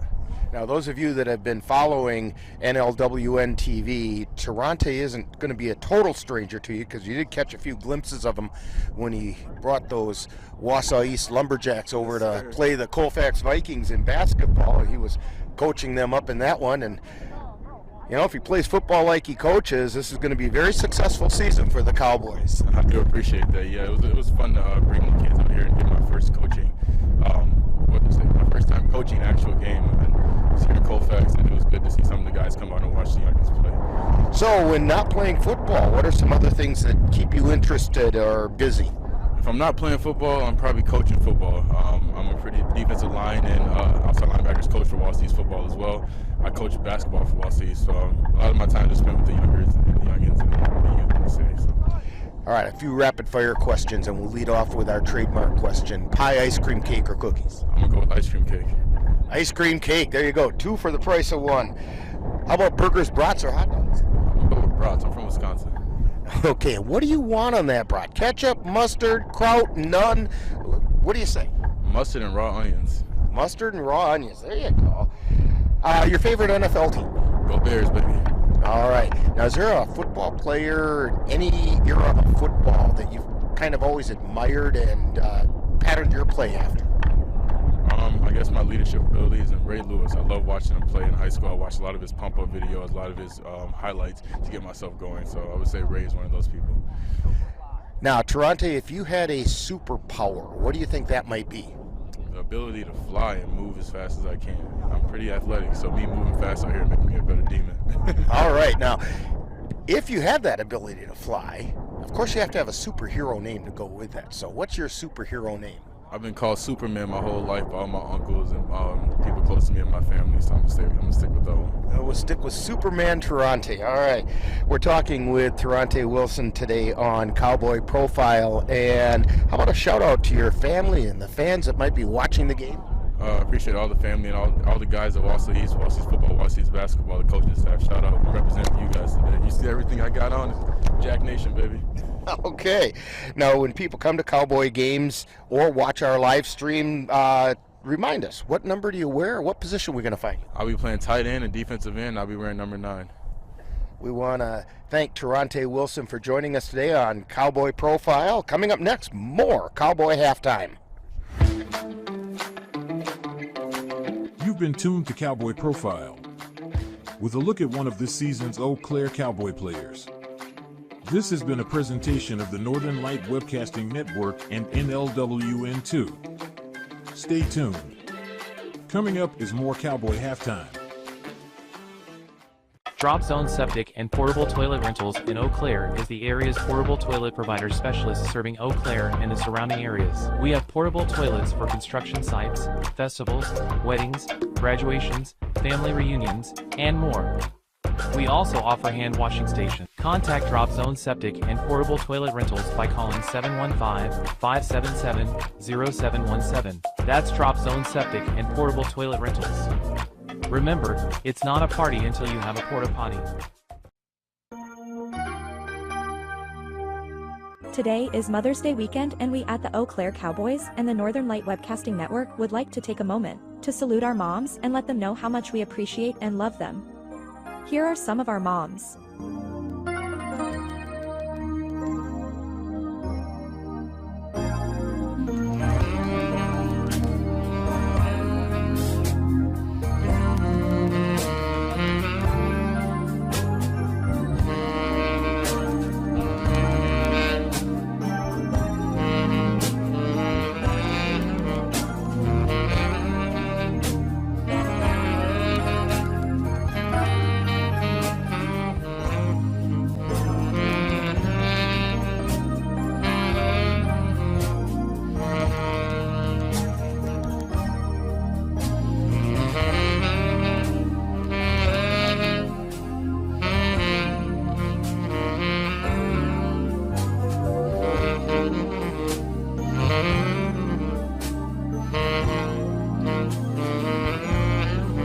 We at the Eau Claire Cowboys and the Northern Light Webcasting Network would like to say thank you to our moms and moms everywhere, and we wish for you a very happy Mother's Day. Sterling Optical in Eau Claire has been in business for 30 years and is truly the place where you will find the best value and selection when it comes to the vision needs for you and your family. In addition to their extensive line of value frames, ophthalmic lenses, and contact lenses, they also have the area's largest selection of designer frames from brands that include Ray-Ban, Michael Kors, Coach, and Oakley. Stop in and visit Sterling Optical at 4054 Commonwealth Avenue, Eau Claire, or call 715-833-1220. That's Sterling Optical in Eau Claire.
You've been tuned to Cowboy Halftime on the Northern Light Webcasting Network and NLWN2. Stay tuned. Coming up next is second half action of today's Eau Claire Cowboys game. To get your lawn or garden to perform at attracting what you want, you first need to know what your soil is working with. That's where Midwest Environmental Consultants can help. Their soil testing service can give you a complete rundown on your soil's nutrition and health. They test for nitrogen levels, phosphorus, potash, micronutrients, minerals, pH, and organic matter. Let Midwest Environmental Consultants put you in control of your soil's health. Call Midwest Environmental Consultants at 608-468-2067. That's Midwest Environmental Consultants, serving Western Wisconsin. And welcome back to Galesville. We're at Gale Electric Trempealeau High School field, where the Eau Claire Cowboys have opened up a 30-0 lead over the Mid-Western Wildcats. Cowboys started off a little rough, fumbling the opening kickoff, and with that opening fumble, the Wildcats recovered and then went backwards. And then the Cowboys have methodically driven down the field pretty much every chance they had since then. They do not punt. They did turn over the ball on downs at least once. And they've just dominated the entire first half. Long passes from Andrew Barnes, and I'll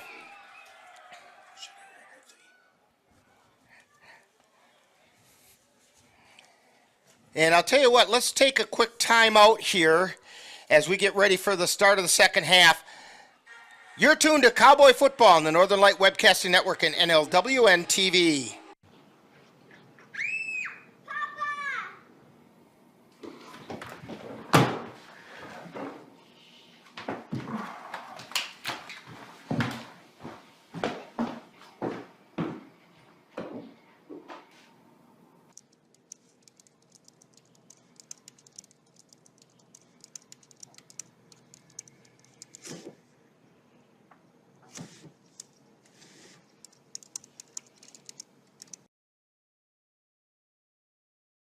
What are you doing in there? What's that? I wouldn't do that. What are you doing? What are you looking for?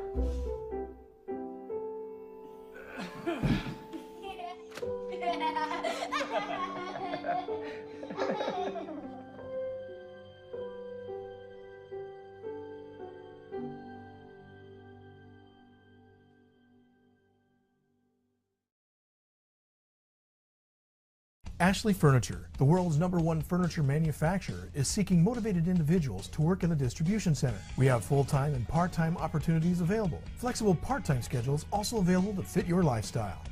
If you possess the physical and technical skills that are necessary to work in our state-of-the-art distribution center, then this is a job for you. Ashley Furniture offers a competitive benefits package to all full-time employees. To join the Ashley Furniture team, apply in person at 1 Ashley Way, Arcadia, Wisconsin, or online at jobs.ashleyfurniture.com.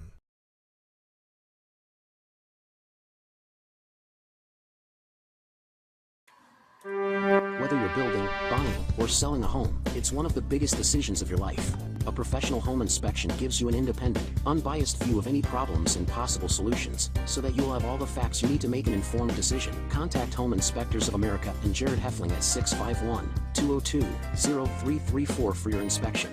Every inspection is a complete and thorough analysis of all the major systems and components in the home. Complete your home transaction with knowledge and confidence by calling Jared Heffling at 651-202-0334.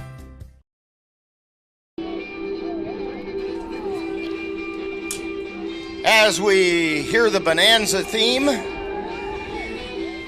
we're getting ready to start the second half, and Rick Olson along with Claude Teasing and Dakota Hicks along with Dan Petschow on the camera. And Dakota, your thoughts about that first half for the Cowboys? Well, I got to say that Andrew Barnes is doing his job today, getting the ball, whether it's passing it or running the ball. And the fact that they're not tried to run in those second points or whatever. 2-point conversions. I'm learning. For the most part, you've got it pretty well figured out. And another thing that a lot of people don't know about the Cowboys is that they have Fred Hovershope and Tanner out there coaching together. And I think that's pretty cool. I would agree with you. And I've always been impressed with Fred and his knowledge and skill and the way he runs a team. But I've been very impressed with Tanner and his handle on the offense. And he's got things pretty well under control. Cowboys getting ready to kick off to start the second half. Kicking off for the Cowboys is J.P. Hofling. And back deep to receive. I'll be honest with you, Dakota, I can hardly read those numbers at all on the Wildcat jerseys. Hofling approaches, drives one deep. Comes out across the 20 to the 25 into the 28-yard line. Ball was returned by Josh Hesselberg. And brought down by number 15, Justin Ellison of the Cowboys.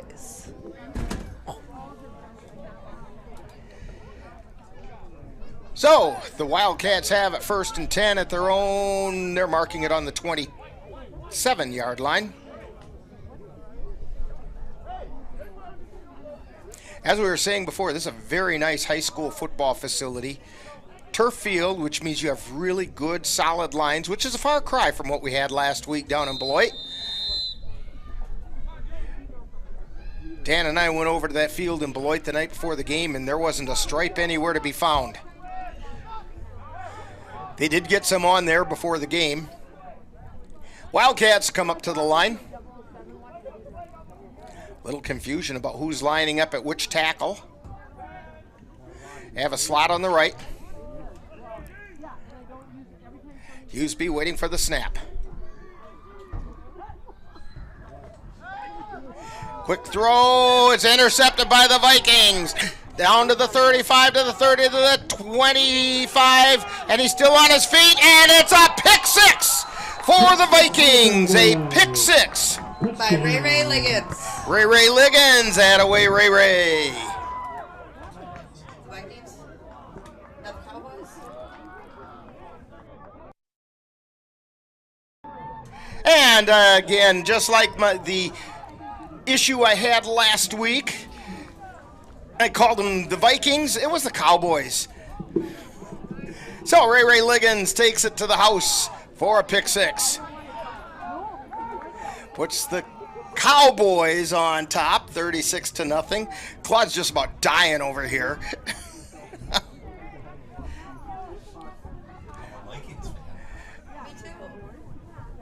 I'm stuck between two Viking fans here.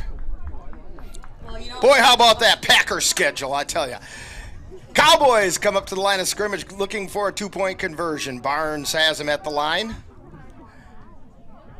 Takes a snap, rolls out, he heads for the pylon, and he takes it in for the 2. So the score, Cowboys 38, and the Wildcats 0. 14:41 to go, and you're tuned to Cowboy Football on the Northern Light Webcasting Network and NLWN 2. What to do after today's game? Come and join with the Cowboys at the Cowboys' favorite place, the Happy Hollow Tavern. The Happy Hollow is the Chippewa Valley's premier venue for watching your favorite sports teams. With over 20 HD TVs, every seat in the house gives you a great view. Not to mention amazing food and drink specials. So corral with the Cowboys at their favorite fifth quarter location, the Happy Hollow Tavern, located at 1628 Hillcrest Parkway in Altoona. With all the good people and good food, the Happy Hollow will soon be your favorite place too. Back in Galesville, Cowboys getting ready to kick off again after opening up a 38-0 lead. And I don't know if this league has any kind of a mercy rule with a running clock or not, and what the situation is. I think their officials are talking about that right now. I'm hearing it's a 35 point. And I think after the kickoff we might be in running time, but we'll wait and see with the officials.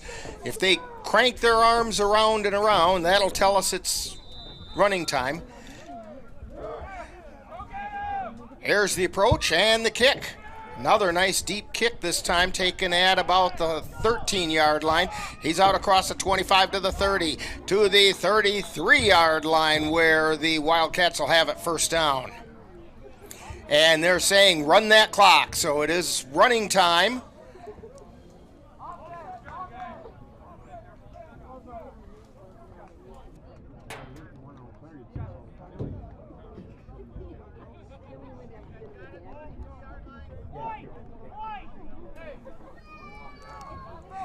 So the Wildcats have it first down.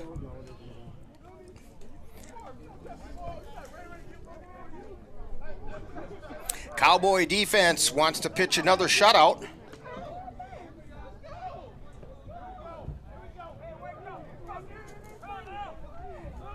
Tristan Payton pretty fired up there on the front line. Hughesby has him at the line. Takes a snap, gives it straight up the middle, and nowhere to go. Taken down at the 30-yard line. It's going to be a loss of 2.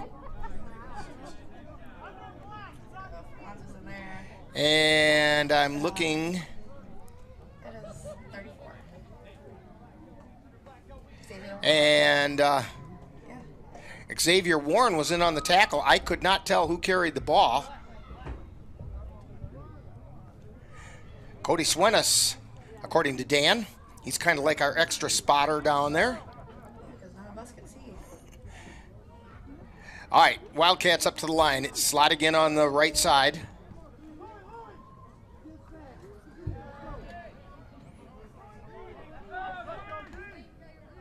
Hughesby waiting, takes a snap, looking out into the left flat. He's got his receiver out across the 35, dragged out of bounds. Pass caught by Brandon Long and taken out at the 35 for a gain of 5. That's going to bring up, well, wait a minute, let's see where they put it. That was Sammy McBride on the tackle as well. They're going to mark it on the 34. So that's going to bring up 3rd and 8 for the Wildcats. Receiver spread wide both ways. They have slots on both sides now.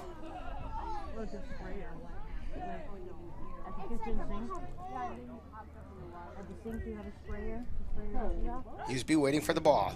Drops back. Looks out and passes intercepted by the Vikings. Peterson. And it's Adamczak on the interception. No, that was Akeem Peterson, number 11. Yeah, I'll believe you. At any rate, Akeem gets it down to about the 20-yard line. That boy is playing for so much more today. They're going to mark him down by contact at the looks like they're going to put it at the 27-yard line. Waiting for the ball to come in from the Cowboys sideline.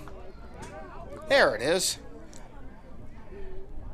In fact, they've got it on the 26. 1st and 10 for the Cowboys on the 26.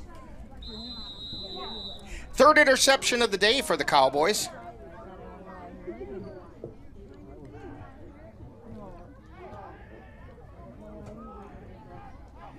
Barnes takes it, gives it off to the left side, and across the 30. He was taken down by Wildcats, number 21, Johnny Johnson. That was Marquardt on the carry. They're going to mark it on the 29. That's going to be a gain of about 2.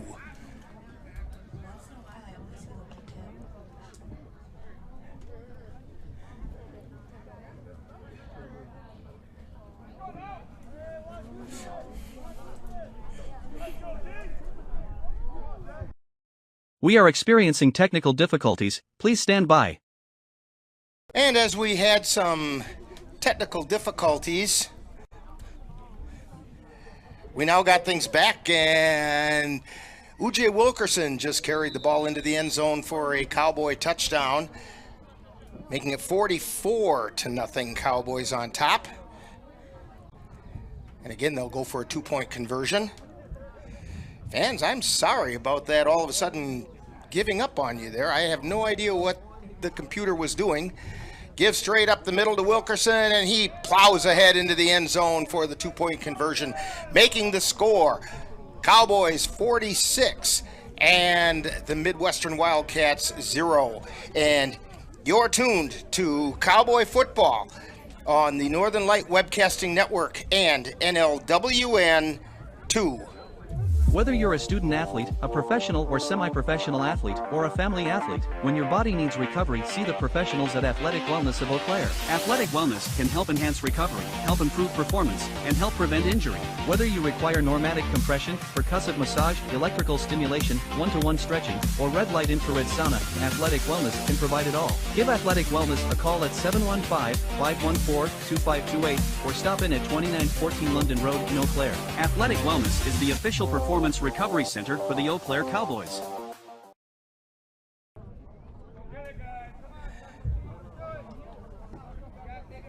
All right, Cowboys on top, 46-0. Getting ready to kick off. We're in the third quarter. Here's the kick. It's coming down at the 15-yard line, out across the 20 to the 25 to the 30, and driving forward to about the 33-yard line. And trying to see the number, and that's Swenis on the return.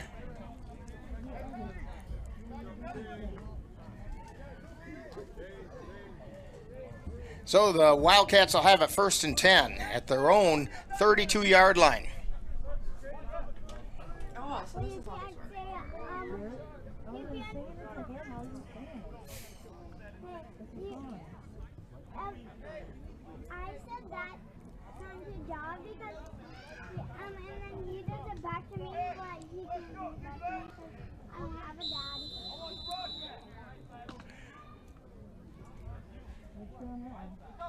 Wildcats up to the line.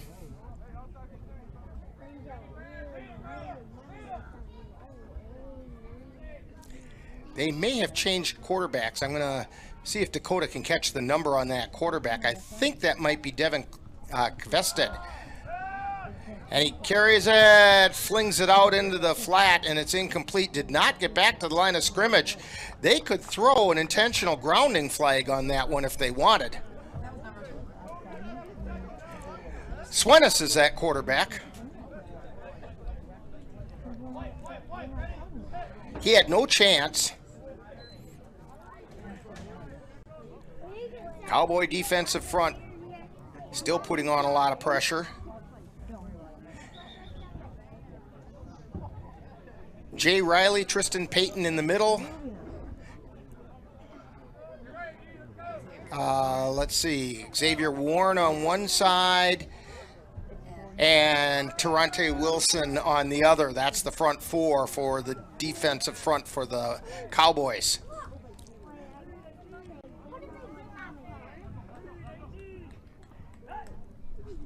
Swenis gives the ball off the right side and nowhere to go. Coming up quickly to make the play. Taken down by number 11, Akeem Peterson. And I'm looking to see again the number on that player.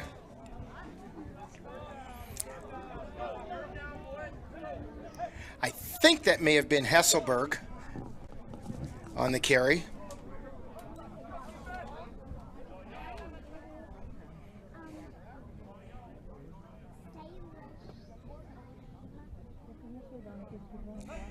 The numbers for the Wildcats are almost unreadable.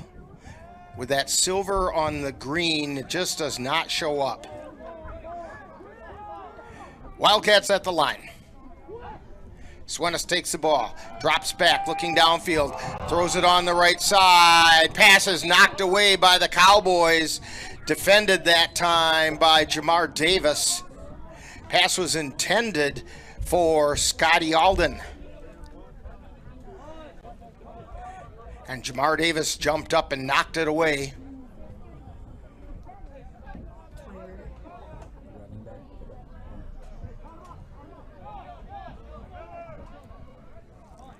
Fourth down and about 11. They're in punt formation. Swenis back in punting formation. Cowboys have 2 down deep. One is Justin Ellison, and the other one won't turn this way, so we can't tell you what his number is. And the kick is gonna go out of bounds. No, it's gonna drop dead. Oh, and the Viking player got knocked into the ball. That might be, but it looks like they're gonna give it to the Cowboys. And the Cowboy player got knocked into the ball, but I think they had already whistled it dead. That happened to the Cowboys last week. Somewhere they've got to explain to these guys when they call fire and say, get out of the way, then get out of the way. Don't go near the ball. Run to the other side of the field. Barnes has the Cowboys at the line. We have slots on both sides.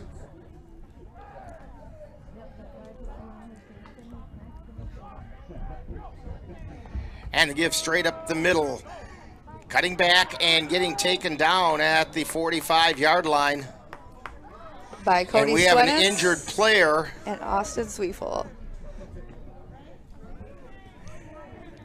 I believe the ball carrier was Riley Osterud. And we do have an injured player, and he's in a lot of pain down on the field. So we're going to take a timeout while they tend to him. And you're tuned to Cowboy Football on the Northern Light Webcasting Network and NLWN TV. Ready for a better way to bank? Switch to Royal Credit Union. Royal Credit Union is a financial co-op, not a corporation, so we return earnings to our members. That means you get low or no fees for account services and better rates on deposits and loans. You'll also have all the digital tools you need at your fingertips, so managing your account is easy. Royal is ready to help you discover the credit union difference. Switch to Royal Credit Union today at rcu.org/difference. Insured by NCUA. When you have that craving for a home-cooked meal the way Mom used to make it, rest assured, you can still get that meal by going to Mom's Restaurant and Pub in Colfax. Mom's is open daily, serving breakfast and lunch, and don't forget dinner on Friday nights with Mom's famous fish fry. The coffee is always hot, the breakfast is always delicious, and lunch will put a smile on your face and in your stomach. 225 Bremer Avenue, Colfax. Call 715-962-4617. That's Mom's Restaurant and Pub. Last week, Brandon met a girl on a dating app. One day after work, he finally found the courage to ask her out. No answer. He started to panic. Was he being too pushy? Maybe it was too... Hey, sorry I didn't respond. I was driving. I would love to go on a date. How does tonight sound? Brandon tried to play it cool, but inside he knew. A girl so smart, so responsible. She must be a keeper. And we're back here at Galesville. Austin Zwiefel was the injured Wildcat. We're not doctors up here, but just from his reaction, it looked like something dealing with a knee. And so they got him off to the sideline where they can get that knee elevated. And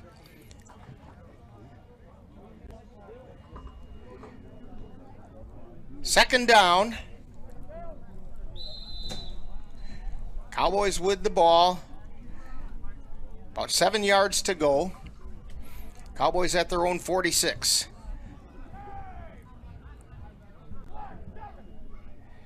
Barnes at quarterback. Takes the ball, gives it straight up the middle. A huge hole, and out to the races he goes, and taken down at the 30-yard line.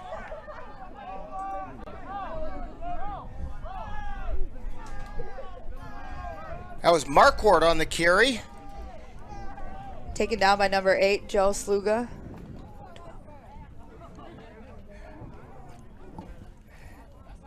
And the Cowboys come up to the line.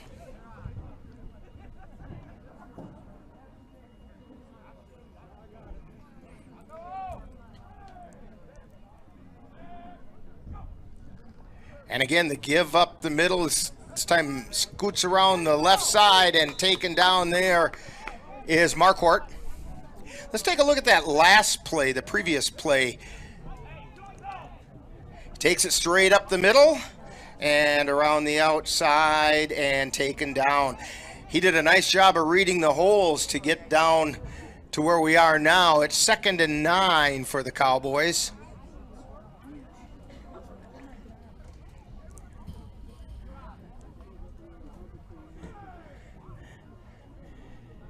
Slots on both sides.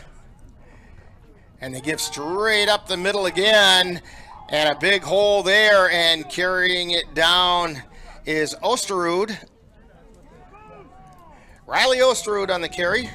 He was taken down by number 6 of the Wildcats, Patrick O'Brien. Osterud got it down to about the 21-yard line. 3rd and a yard.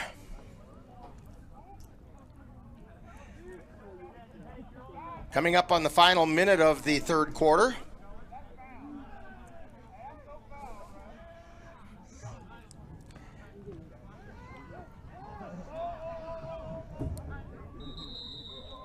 Barnes carries it himself off the right side down to about the 11-yard line. That'll be enough for a first down.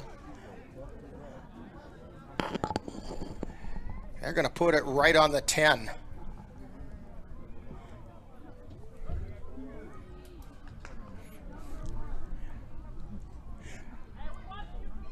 First and 10. Evidently, they can get a first down without getting a touchdown.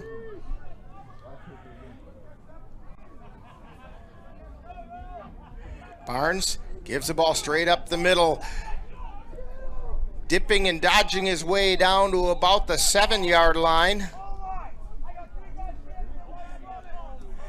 And that was Marquardt on the carry. And that's going to be the end of the 3rd quarter. So, we've completed 3 quarters. Cowboys 46, Wildcats 0. You're tuned to Cowboy Football on the Northern Light Webcasting Network and NLWN 2. Hey, Bobo, do trees tell each other stories? I'm sorry. I'm afraid I don't know that. Hey, why don't we go find out? Listen. Do clouds take naps? I couldn't tell you. Dad, do stars visit their friends? Look!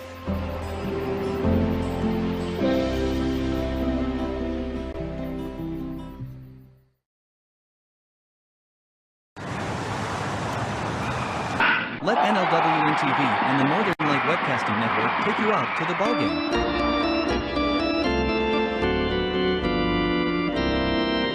Our next broadcast will be on Sunday, May 21st, when we will bring you the Cavaliers taking on the Tilden Tigers in a doubleheader from Carson Park.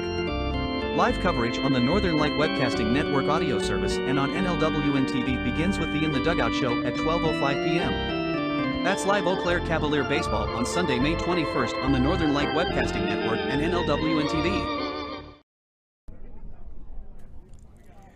Back here in Galesville.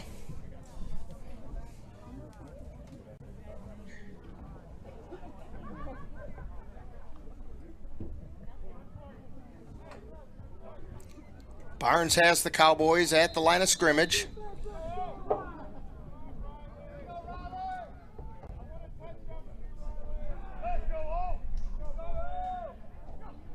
Takes a snap, gives it to Osterud, and he gets swarmed under back around the 9-yard line. It's going to be a loss of a couple.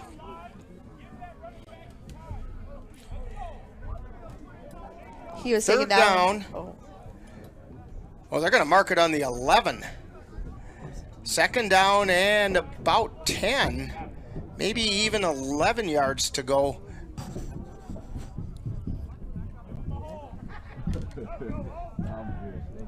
Cowboys at the line.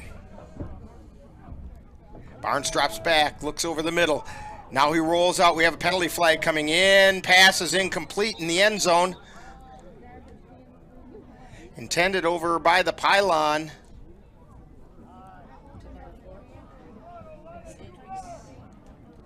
Sage Weiss was the intended receiver.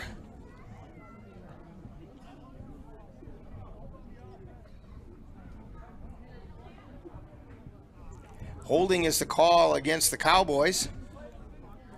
And they've declined that. It's going to bring up 4th down.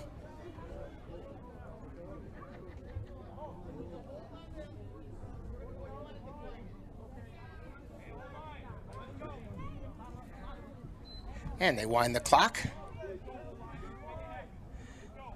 So 4th down for the Vikings. For the Cowboys. Claude's about to crush me here. And I don't blame him.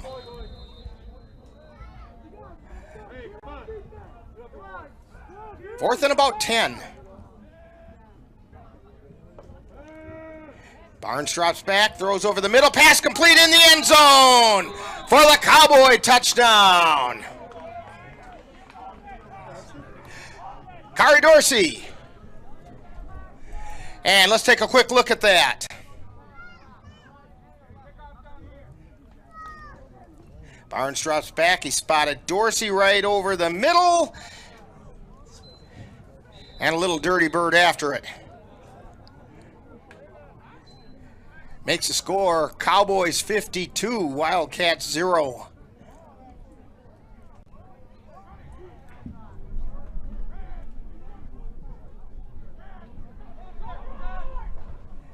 Cowboys give the ball straight up the middle into the end zone. That's Osterud on the carry.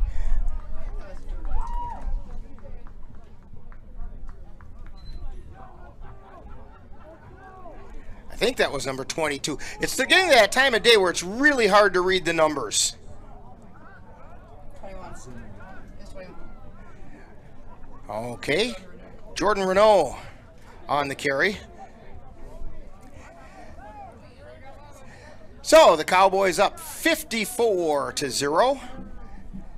And you're tuned to Cowboy Football on the Northern Light Webcasting Network and NLWN 2.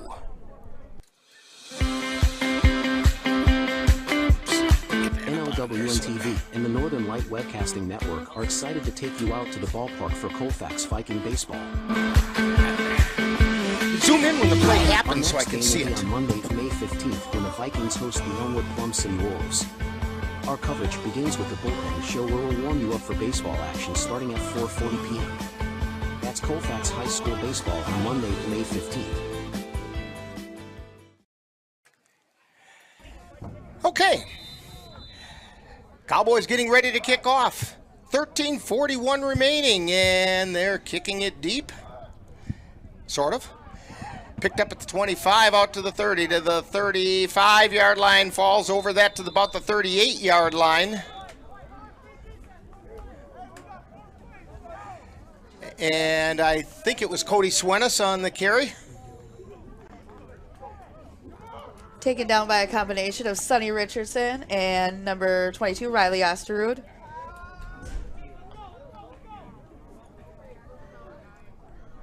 They're going to mark it on the 39-yard line. Now they've made up their mind where it goes.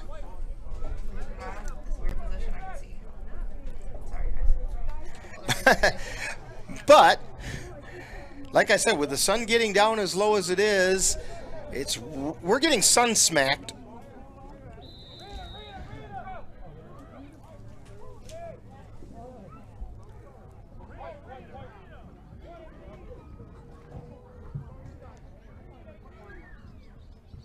Wildcats at the line. Swenis gives the ball, coming up off the right side, or left side, check that. And he's met there by the Cowboy defense. And that was Josh Hesselberg on the carry. He did get back to the line of scrimmage. Stopped by our Cowboys number 11, Akeem Peterson. And Terante Wilson was in on that too.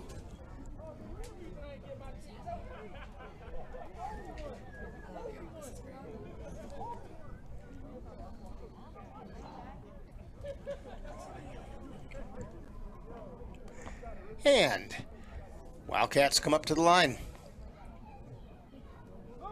54-0, Cowboys on top.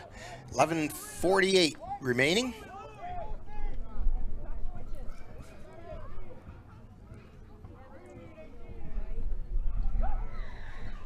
And they play action pass, throw out into the flat, and it's knocked down. That pass was intended out there in the flat, and I couldn't see the number. We're hearing that it's 20, Matt Brandenburg. I'll accept that. 29 on the hit. Antonio Williams made the defensive play.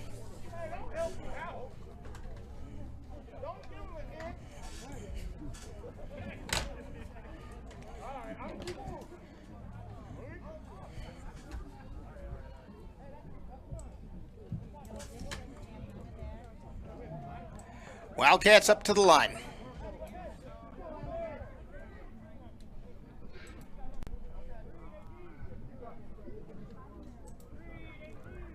Waiting for the snap. Throwing it deep, and it's in and out of the hands and intercepted by the Vikings. Cowboys. Or whoever this team is. And down the sideline, and this is going to be a pick six for the Cowboys. And A.C. Riley on the interception and the touchdown return.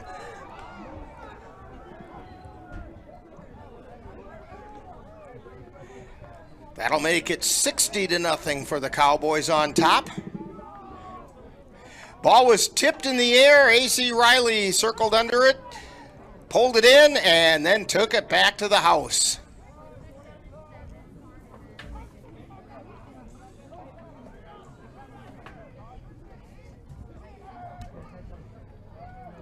So 10:15 remaining in this one. Cowboys totally in command.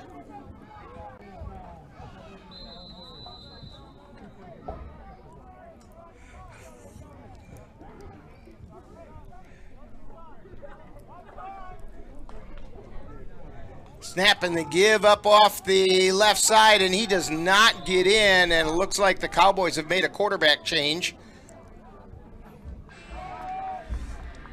So with a timeout on the field, Cowboys 60, Mid-Western Wildcats 0. You're tuned to Cowboy Football on the Northern Light Webcasting Network and NLWN 2. Hey, can you chop the pineapple? Chop the pineapple. Nope, I'm high. How about I wash off the grapes? Yes. Okay. You're already making good decisions when you're high. I want tacos. Will you drive? I'm a little toasty.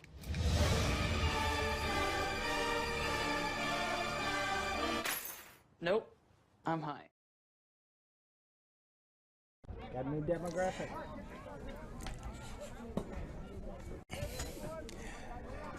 We're back here at Galesville. Hey, let's give a shout out to our fans from Sioux Falls, South Dakota. New Cowboys fans.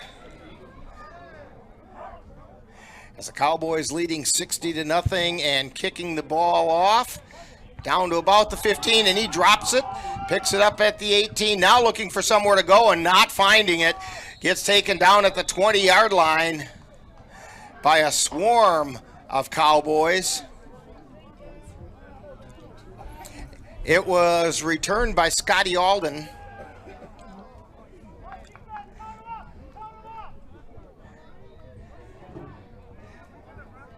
As the sun dips behind some clouds, maybe we'll be able to see some numbers now.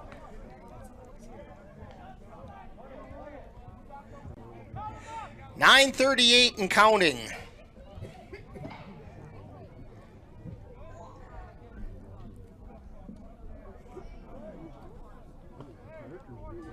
Wildcats come out of the huddle, up to the line of scrimmage. Cowboys, a little bit of disarray as well.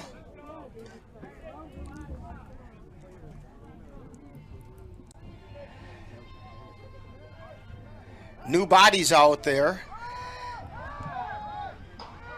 pitch out to the right side, and he got taken down for a loss of 2.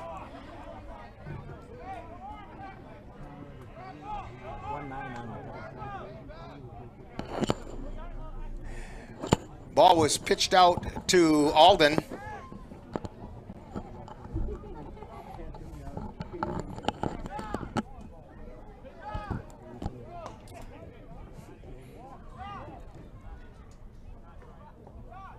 Wildcats in the huddle. They're taking their time. Second down and, well, we'll say 10.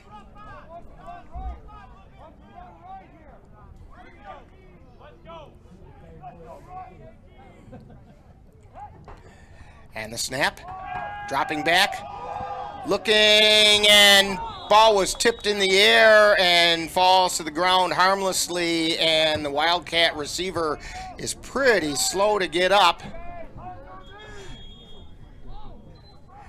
I believe it's Tyler Peterson. And they're going to tend to him, and as they tend to him, we'll tend to a timeout on the Northern Light Webcasting Network and NLWN 2. You quit smoking and thought, that's that. But here's the thing about lung cancer. By the time you see the symptoms, it could be too late. But now, there's a new scan that can detect lung cancer early, when it's more curable. If you smoked, get scanned. Talk to your doctor or learn more at savedbythescan.org. All right, up to the line of scrimmage come the Wildcats. Swenis at quarterback.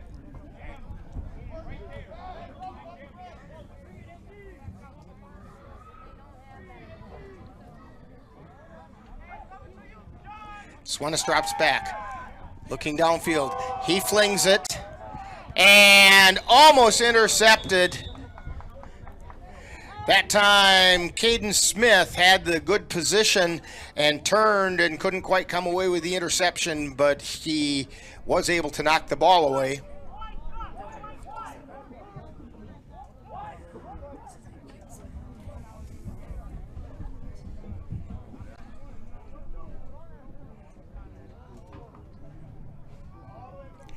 That brings up 3rd down 10.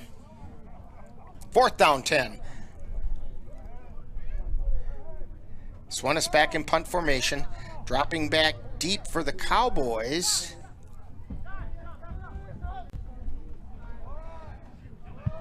Swenis gets the ball away, hits at the 50, rolls down to about the 40-yard line, somewhere in that area. They're going to do the walk up the sideline. They're going to say it went out of bounds right at the 45. So the Cowboys will take over 1st and 10 at their own 45, 6:11 to go in the game. Cowboys on top, 60-0.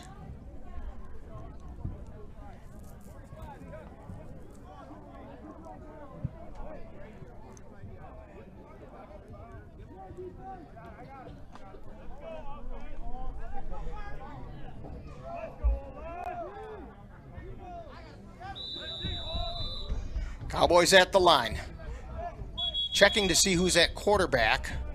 Now we have a whistle and a timeout being called by the Wildcats.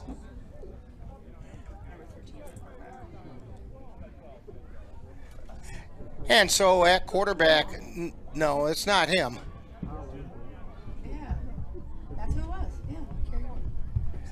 All right, so Kerry Dorsey is at quarterback for the Cowboys. Kari Dorsey. Evidently the Wildcats had to get some roster adjustments made. So do the Cowboys. Late minute arrival.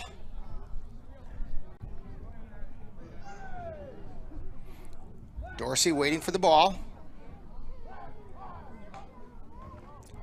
And give up the middle. And it gets down to, well, out to about the 48-yard line. And I believe that was U.J. Wilkerson.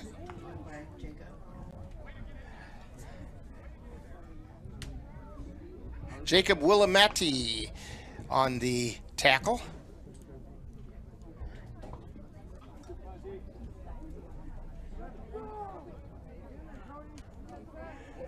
Dorsey has the Cowboys at the line.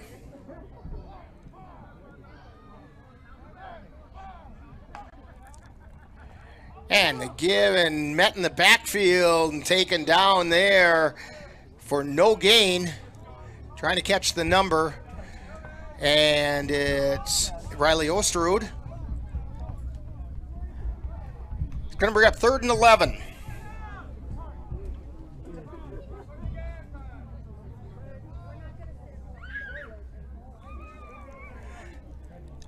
This game has been pretty much decided since about the end of the first quarter. Well, at that point, I think it was still 8-0 or 14-0, but the Cowboys were in control and haven't relinquished it at all. All right, they're back at the line. Kari Dorsey at quarterback. Takes the snap. Fakes the handoff, takes it himself off to the left side. He's on his feet across the 45. He's still on his feet. He's on the loose, and he's into the end zone for a touchdown. That's a 56-yard touchdown run by Kari Dorsey.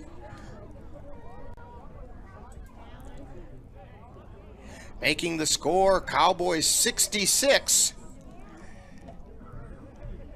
Wildcats 0.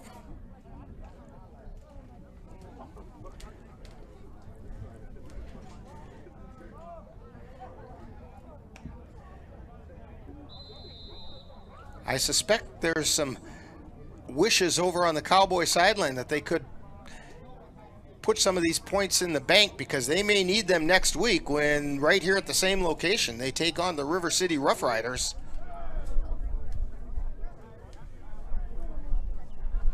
Dorsey has the Cowboys at the line. The snap gives straight up the middle and carrying it into the end zone.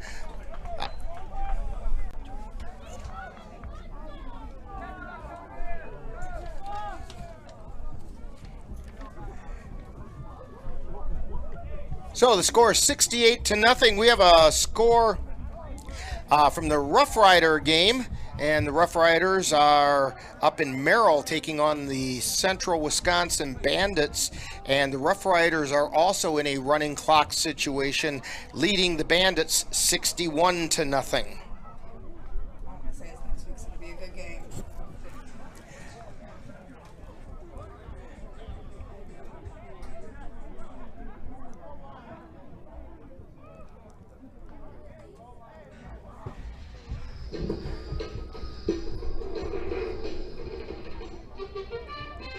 And so, waiting for the big breakers to come crash over us from Hawaii 5-0. So they're playing on the PA. Cowboys kicking off, and it's a good deep kick. They're getting plenty of practice at that tonight. Back down to about the 14-yard line, and they bring it out to the 25, 26-yard line where the Cowboys push him back. And it was just a wall of gray.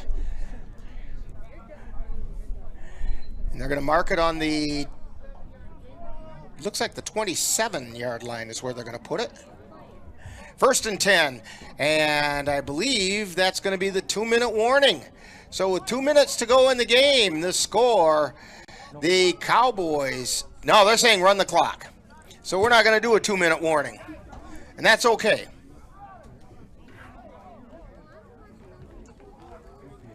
So we're under 2 to go. 68-0, Cowboys on top.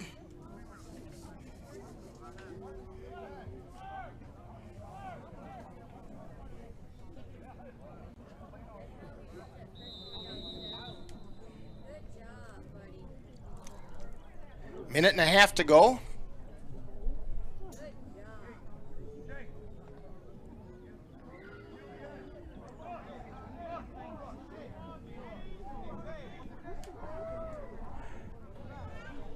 The officials have kind of ignored the play clock.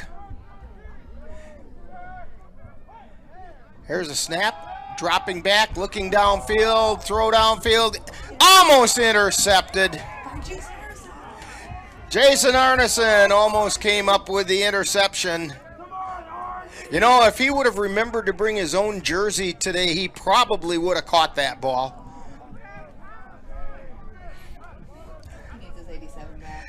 So he did not remember his jersey, so he's wearing a spare jersey the Cowboys had, and it was number 71.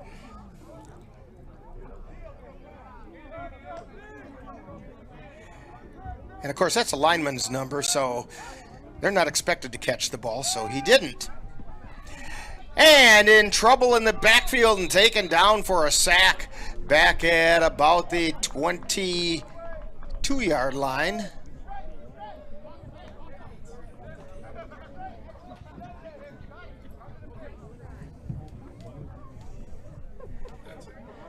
And that's going to be the final play of the game. Final score, Cowboys over the Mid-Western Wildcats by a score of 68-0. And we will have Cowboy Roundup right after this timeout. You're tuned to Cowboy Football on the Northern Light Webcasting Network and NLWN TV. You've been tuned to Eau Claire Cowboy Football on the Northern Light Webcasting Network and NLWN2. This has been presented for the private enjoyment of our audience. Any broadcast, rebroadcast, or reproduction in any form without the express written consent of the Eau Claire Cowboys football team and the Northern Light Webcasting Network LLC is strictly prohibited. Stay tuned. Coming up next is Cowboy Roundup with a look at today's Cowboy game. Hey guys, it's me, Isabella Gomez, filling in for Smokey Bear because he's got more to say than just... Only you can prevent wildfires. Like, if you're outside enjoying a barbecue, don't let a hamburger distract you from fire safety. Make sure you aren't dumping your hot coals or ashes onto the ground because that could start a wildfire. So take wildfire prevention seriously and let's save the world one day at a time. Juntos con Smokey Bear, podemos hacerlo. Go to smokeybear.com to learn more about wildfire prevention.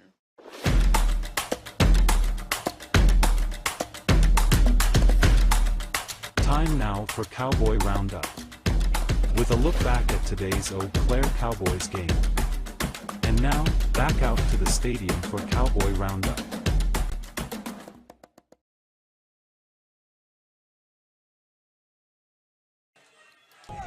And we're back here in Galesville. Rick Olson, along with Claude Teasing on the computer, and Dakota Hicks giving us a hand here on my left side, and Dan Petchow on the camera. And we just witnessed the Cowboys getting the offense going, and actually getting the defense going as well by a score of 68-0 over the Mid-Western Wildcats. And I know that in a little bit we're going to have one of the members of the Cowboy coaching staff coming up here to chat with us a little bit. It'll be interesting to see his feelings about today's game. I think it's going to be Tanner Hovershaw, but I'm not 100% positive. But we'll have to see. But basically, my thoughts, and Dakota, correct me if I'm wrong, the Cowboys just dominated everything.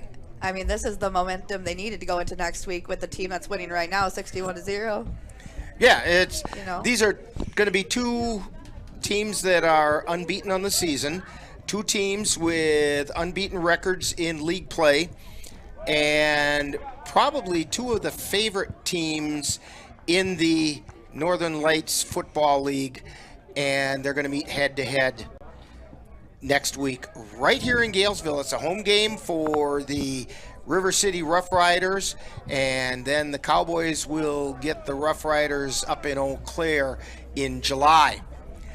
But right now, Cowboys are kind of smiling today as they come away with a 68-0 win.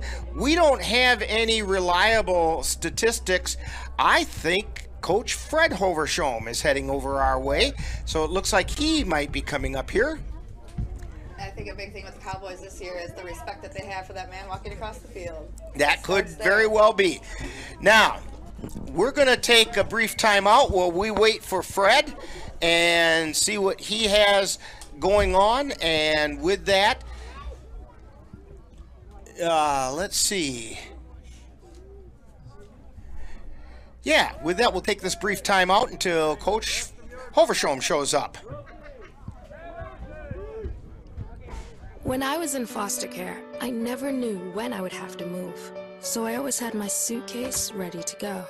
Then one day, I was adopted. My new parents opened their hearts and home to me. My parents cook my favorite breakfast for me every morning. My parents take me on trips I never thought I would go on. They gave me a home and an even better reason to use that suitcase. My parents aren't perfect, but they're perfect for me. If I could be you, and you could be me for just 1 hour. If we could find a way to get inside each other's minds. Walk a mile in my shoes. Walk a mile in my shoes. Well, before you abuse, criticize, and accuse. Walk a mile in my shoes.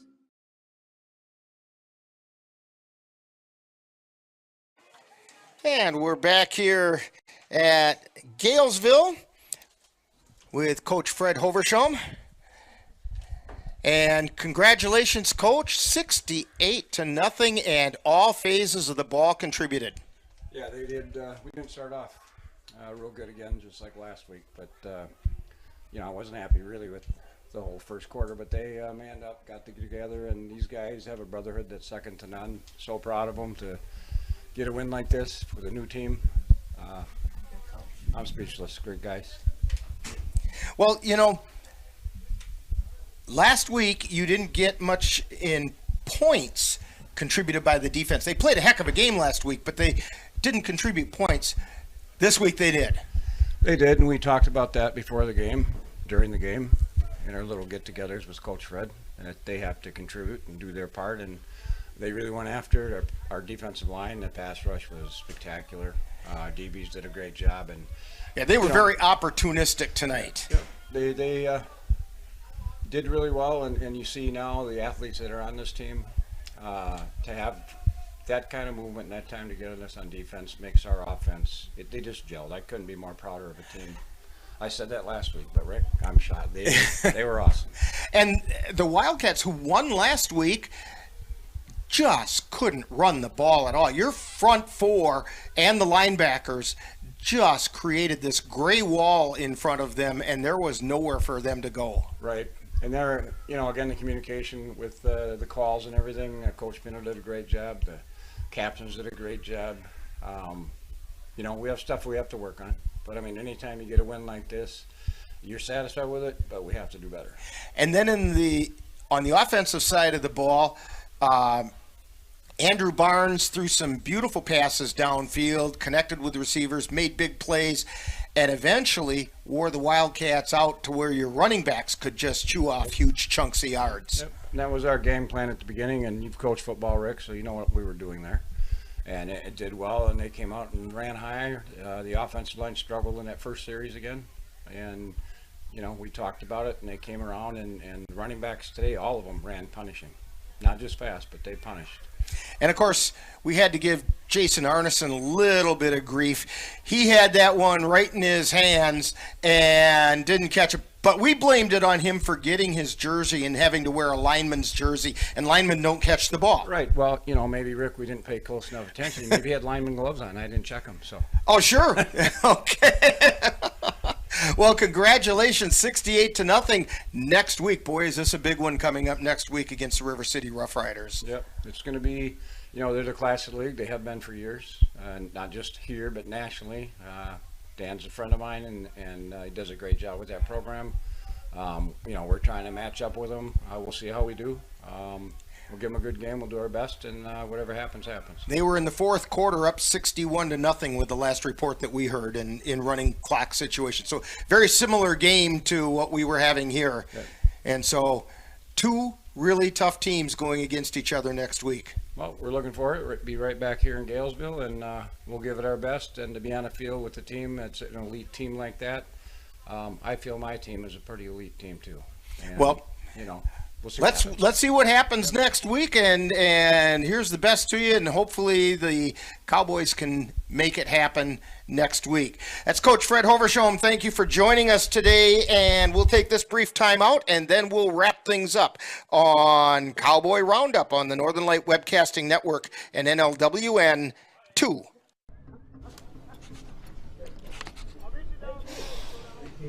Well, we want to go home tonight. Yes. I don't have any fancy. I'm going to have to rewatch it. Paul wasn't. No simple. I think we should. If you love them enough to relearn math so you can teach them math, then surely you'll check nhtsa.gov/the-right seat to make sure they're correctly buckled in the back seat. You bet. Okay, Dad. 1, 2, 3.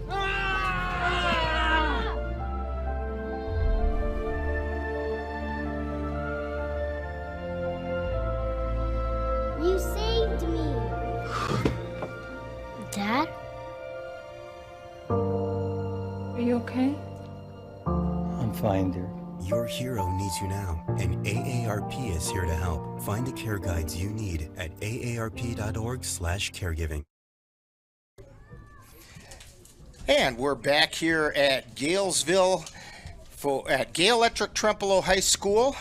And the Cowboys came out on top of the Mid-Western Wildcats by a score of 68-0. And really, we've said it all already. The Cowboys dominated every facet of the game and made it work. So, don't forget to join us next Saturday on May 20th. Jay Fall will be with you doing the play-by-play. Claude will still be here. Dan will be here. I think Dakota might be here. We'll see. As the Northern Light Webcasting Network audio service and NLWN2 will bring you the Cowboys traveling right back here to Galesville to take on the River City Rough Riders. Coverage begins at 3:30 with Cowboy kickoff, and that'll be followed by the live play-by-play action. Hey, don't forget to join us on Monday on the Northern Light Webcasting Network audio service and NLWN TV as we wrap up our regular season coverage of Colfax Viking baseball. The Colfax Vikings will be taking on the Elmwood Plum City Wolves. Coverage begins at 4:40 with the bullpen show, followed by live play-by-play action. And then join us on Sunday the 21st on the Northern Light Webcasting Network audio service and NLWN TV as we bring you the opening games of the Eau Claire Cavaliers 2023 season. The Cavs will be taking on the defending Chippewa River Baseball League champion. Whew, that's a mouthful. Tilden Tigers in a doubleheader from Carson Park. Coverage begins at 12:05 with the Dugout Show followed by live play-by-play action. This reminder that today's Eau Claire Cowboys football game is brought to you by Altoona Auto Body, Ashley Furniture, The Happy Hollow, Highland Fitness, Menominee Eye and Optical, Midwest Environmental Consultants, Mom's Restaurant and Pub, in Colfax, the Newborn Village Renaissance Festival in Chippewa Falls, Slayton's Technology, Sterling Optical of Eau Claire, the United States Army, and Valley Sports Academy in Halley. Be sure to thank these fine sponsors for bringing you Eau Claire Cowboy Football on the Northern Light Webcasting Network and NLWN2. So, for Dakota Hicks and Dan Petchow and Claude Thiesing, this is Rick Olson. That final score, once again, Cowboys 68 and the Mid-Western Wildcats 0. You've been tuned to Cowboy Roundup on the Northern Light Webcasting Network and NLWN 2.